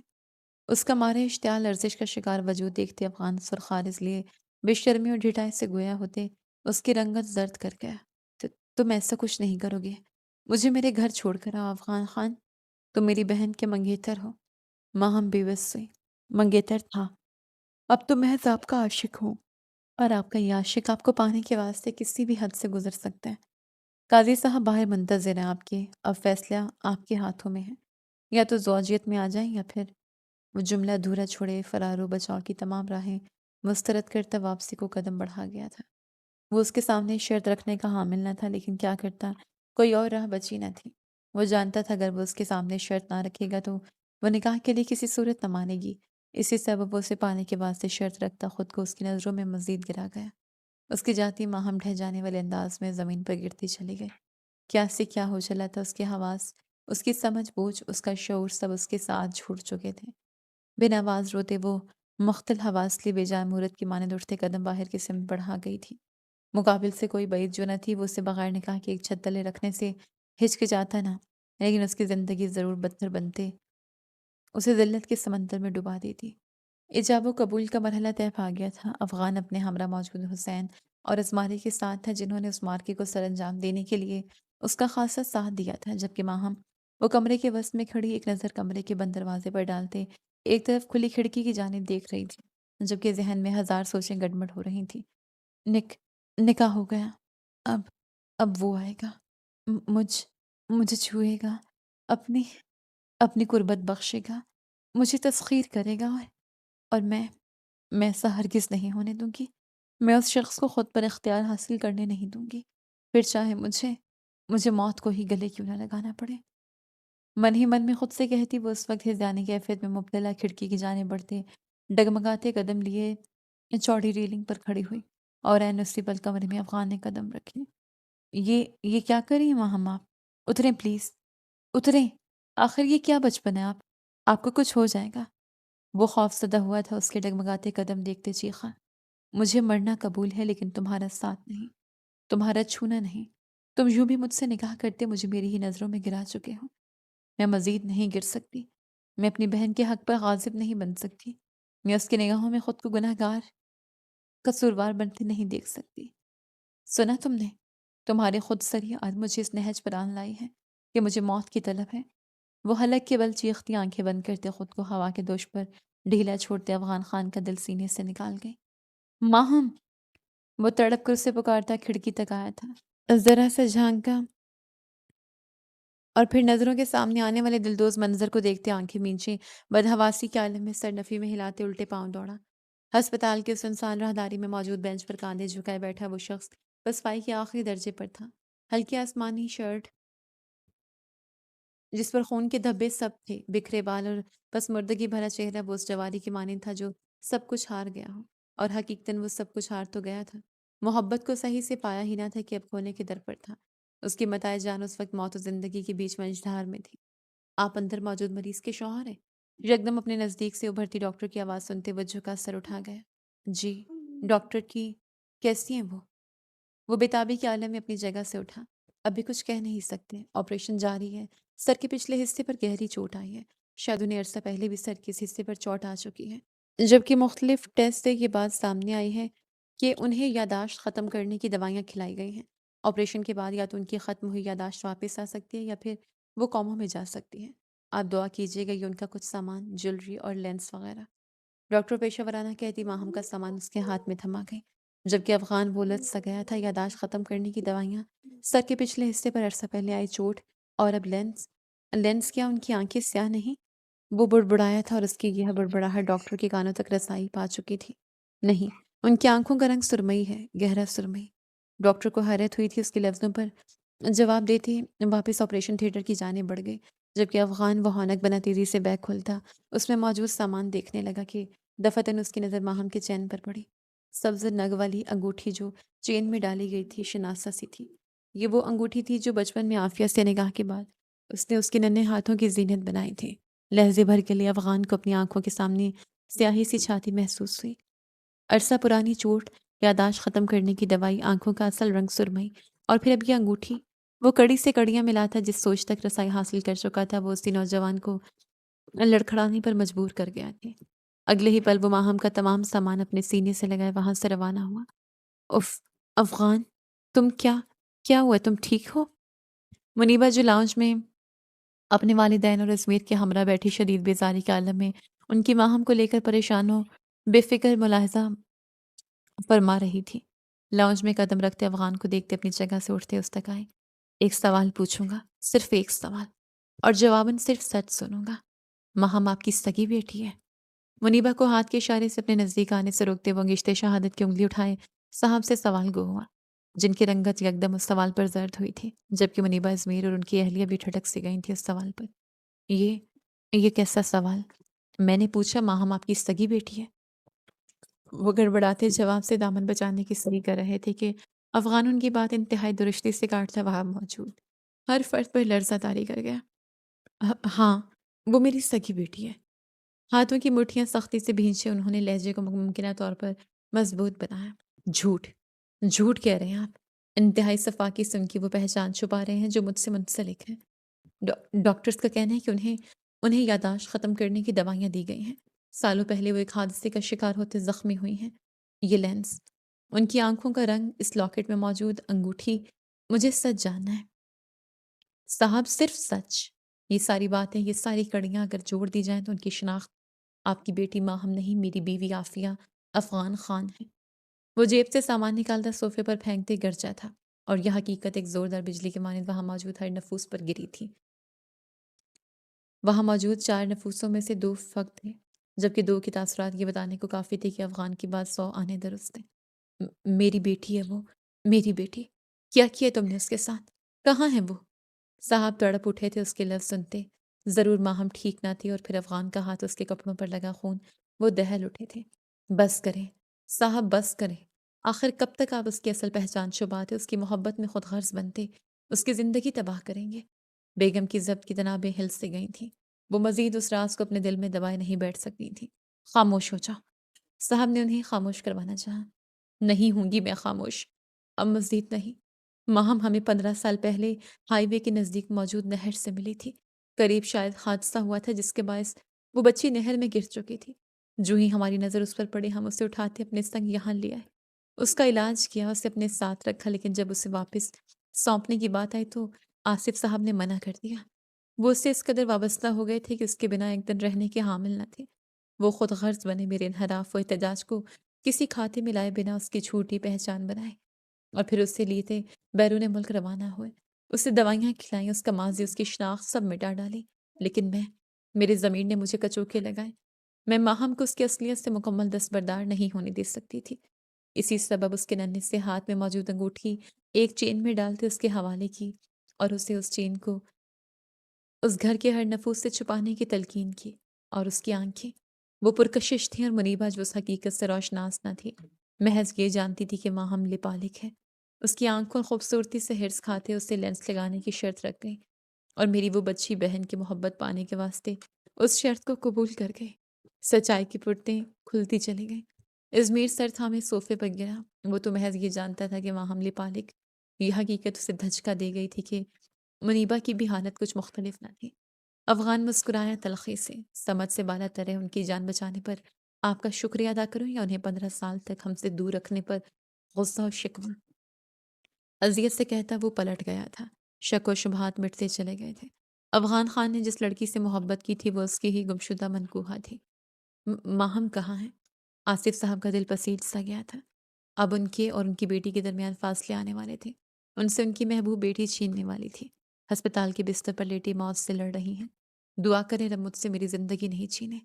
عارضی جدائی ابدی جدائی نہ بنے۔ بنا پلٹے آنسوں کا گولا نگلتے کہتا وہ قدم در قدم آگے بڑھا گیا۔ عقل میں موجود ہر شخص اس کے لفظ سے سنتے کئی پل سکتے میں رہا، اور پھر وہ سب الٹے قدم داخلی دروازے کی سمت پلٹے۔ اس بار ہسپتال کی راہداری میں وہ تنہا نہیں تھا۔ حویلی کا ہر مکین اس وقت افغان کے ہمراہ کھڑا اندر موجود ماہم کے لیے دعا کو تھا۔ افغان نے ہسپتال میں قدم رکھتے حسین کو تمام حقیقت سے روشناس کیا، جس نے پل میں یہ خبر خاندان کے ہر فرد تک پہنچائی تھی، جبکہ آصف صاحب، ان کی اہلیہ اور ازمیر اور منیبا بھی وہاں موجود تھی۔ جہاں آصف صاحب اور ان کی اہلیہ سر جھکائے شرمندگی کی اتھاہ گہرائیوں میں ڈوبے ہوئے تھے، وہی منیبا اور ازمیر افغان کا تربتر حال دیکھتے خاموش تھے۔ دفتن ڈاکٹر دروازہ کھولے باہر نکلی اور سب ان کی جانب لپکے۔ ڈاکٹر کیسی ہیں وہ؟ افغان نے بے تابی کے عالم میں دریافت کیا۔ وہ اب خطرے سے باہر ہیں، انہیں پچھلے دروازے سے روم میں شفٹ کر دیا گیا ہے، آپ سب ان سے مل سکتے ہیں۔ ڈاکٹر نے خوشی کی نوید سنائی تھی، لیکن پھر بھی وہاں موجود ہر فرد کو دھڑکا سا تھا کہ کیا انہیں سب یاد آ گیا ہے؟ افغان نے دھڑکتے دل سے استفسار کیا۔ یہ ان سے بات کرنے کے بعد ہی معلوم ہوگا۔ اگلے کچھ گھنٹوں میں وہ ہوش میں آ جائے گی، ڈاکٹر پیشہ ورانہ انداز میں کہتی وہاں سے روانہ ہوئی، اور وہاں موجود ہر نفوس کا سانس سینے میں اٹکا۔ رب خیر کرے گا۔ داجی نے آگے بڑھتے افغان کے کاندھے پر ہاتھ رکھتے اسے ہمت دی، اور یوں یہ قافلہ اس کمرے کی جانب بڑھ گیا جہاں ماہم نہیں، عافیہ خان زیر آرام تھی۔ نقاہت کے باعث ایک کرہ بھرتے اس نے اپنی آنکھیں کھولیں۔ دکھتے در سر کے ساتھ اس نے اطراف میں دیکھا اور اٹھ بیٹھی۔ اس کے اطراف میں موجود ہر شخص نگاہوں میں نمی اور ایک خوف لیے اسے تک رہا تھا۔ اس کی نظر یکے بعد دیگرے ہر فرد سے ہوتی ایک کونے میں دیوار سے ٹیک لگائے، شکست خوردہ انداز میں کاندھے جھکائے ملگجہ حلیہ لیے کھڑے اس نوجوان پر آن ٹھہری، جو نگاہوں میں امید کی اس آس لیے دیکھ رہا تھا۔ اس کی سرمئی آنکھیں بے تاثر تھیں، اور افغان ان بے تاثر آنکھوں میں تادیر نہ دیکھتے اپنی پلکیں جھکائیں۔ لہجے بھر بات جب بلکہ اٹھائیں تو ان سرمئی آنکھوں میں شناسائی پائی، اور پھر شناسائی نفرت و تحقیر میں بدلنے کی بجائے نمی میں بدلی، محبت میں بدلی، اور افغان کا رکا سانس بحال ہوا۔ شرم نہیں آئی تمہیں اپنی ہی بیوی کو یوں اغوا کرتے، دوبارہ نکاح کرنے میں؟ اسے سب یاد تھا، اپنا بچپن، اپنا نکاح، ارد گرد موجود وہ لوگ جو آج سے قبل اگر اس سے ملتے تو وہ انہیں غیر جانتی۔ اس کے لفظ وہاں موجود ہر فرد کے وجود میں خوشی کی لہر دوڑا گئے۔ میری بچی، میری آفی۔ فری بیگم اشک برس سے اس کے نزدیک آتے اسے خود میں بھیج گئی، جبکہ آصف صاحب نے اپنے آنسو صاف کرتے اسے سچ کو قبول کر ہی لیا کہ ماہم کی اصل یہی ہے۔ ایک کے بعد ایک عافیت سے ملتا رہا اور پرانی یادیں مزید مضبوط ہوتی رہیں۔ سب سے ملنے کے بعد اس نے آصف صاحب کی جانب دیکھتے انہیں پاس آنے کا اشارہ کیا۔ آصف صاحب جب یہ گمان کر بیٹھے تھے کہ وہ انہیں بھول جائے گی، اس کے یوں پکارنے پر دوڑے چلے آئے۔ شکریہ، شکریہ بابا، مجھے اس قدر محبت دینے کے لیے، اپنی بیٹی بنانے کے لیے، یتیم ہونے کے باوجود مجھے یتیمی نہ محسوس کروانے کے لیے۔ بے شک میں اپنے اصل سے مل چکی ہوں، لیکن آپ میرے بابا مرتے دم تک رہیں گے۔ آصف صاحب کے نزدیک آنے پر ان کے سینے سے لگتے وہ ان کا خوف دور کر گئے۔ آصف صاحب نے اس کے بال چومتے اس کے گرد حصار مضبوط کیا اور ایک نظر افغان کی جانب دیکھا جس نے انہیں آنکھوں ہی آنکھوں میں تسلی دیتے ان کی اس خود غرضی کو اپنے تک ہی محدود رکھنے کا وعدہ کیا تھا، جس نے عافیہ عرف ماہم کو ان سے دور رکھا تھا۔ صرف یہ بات سب تک رسائی کر پائی تھی کہ حادثے کے بعد آصف صاحب ندی میں بے ہوش بہتی عافیہ کو اپنے ہمراہ لے گئے تھے اور لاکھ ڈھونڈنے کے باوجود بھی اسے ڈھونڈ نہ پائے تھے۔ سالوں بعد گھر میں خوشیاں دستک دیں گی، دھوم دھام سے دوبارہ ان دونوں کا نکاح کروایا جائے گا، کیونکہ افغان صاحب جو اغوا کرتے نکاح سر انجام دے چکے ہیں وہ باطل ہے۔ فری بیگم نے دھیما سا طنز کیا۔ افغان سر جھکا گیا جبکہ عافیہ نے منہ کے مختلف زاویے بنائے۔ میں ان سے نکاح نہیں کروں گی موربی، انہیں مجھ سے یعنی عافیہ سے محبت نہیں ہے۔ یہ مجھے مرا ہوا تسلیم کرتے ماہم سے دل لگا بیٹھے تھے۔ اگر میں ماہم نہ ہوتی پھر یہ تو سوتن لے آتے۔ عافیہ نے شکوہ کیا۔ عافیہ سے محبت نہیں تھی، انسیت تھی جو اسے مرا ہوا جان کر ختم ہوتی چلی گئی تھی۔ لیکن ماہم اس سے محبت ہے، اور محبت بھی یوں ہے کہ اس سے میرا روحانی رشتہ تھا، میرا اس سے محبت کرنا لازم تھا۔ افغان اس کے نزدیک آتا، اس کا ہاتھ تھامتے گویا ہوا۔ عافیہ مسکرائی، لیکن منیبہ اور ازمیر آصف صاحب کو ان دونوں کی فکر لاحق ہوئی۔ میری فکر کرنے کی ضرورت نہیں ڈیڈ، میں کسی اور کی چیزوں پر نظر نہیں رکھتی، منیبہ نے بال جھٹک دے کر ادا سے کہا۔ میرا بھی کہنا یہی ہے۔ ازمیر نے اس سے اتفاق کیا۔ محفل میں یکدم برپا ہونے والا تناؤ مٹتا چلا گیا۔ آزمائشوں ہجر کا دامن چھوٹا اور راحت و وصل نے اپنا سایہ کیا۔ افغان، مجھے باہر جانا ہے، دوپہر ہونے کو آئی ہے، سب کیا سوچیں گے؟ اس کے مکمل صحت یاب ہونے کے بعد نکاح کی تقریب دوبارہ کی گئی تھی، اور اس وقت عافیہ بکھرے سراپے میں افغان کی چٹانی وزن تلے دبے اسے ایک بار پھر خمار میں ڈوبتے بوسوں کی بچھاڑ کرتا دیکھ منمنائی تھی۔ تمام رات اس شخص نے اسے اپنی قربت میں بھگویا تھا، اور اب ایک بار پھر وہ اس میں سمانے کو بےتاب تھا، یہی سوچیں کہ ہجر سے ملنے والی تکلیف کا ازالہ ایک دوسرے کو محسوس کرتے کر رہے ہیں۔ وہ اپنے بے باک لفظوں سے اسے خاموش کرواتا، اس کی روح میں سما تھا، ایک بار پھر وصل کے لمحات بننے لگا تھا۔ ختم شد۔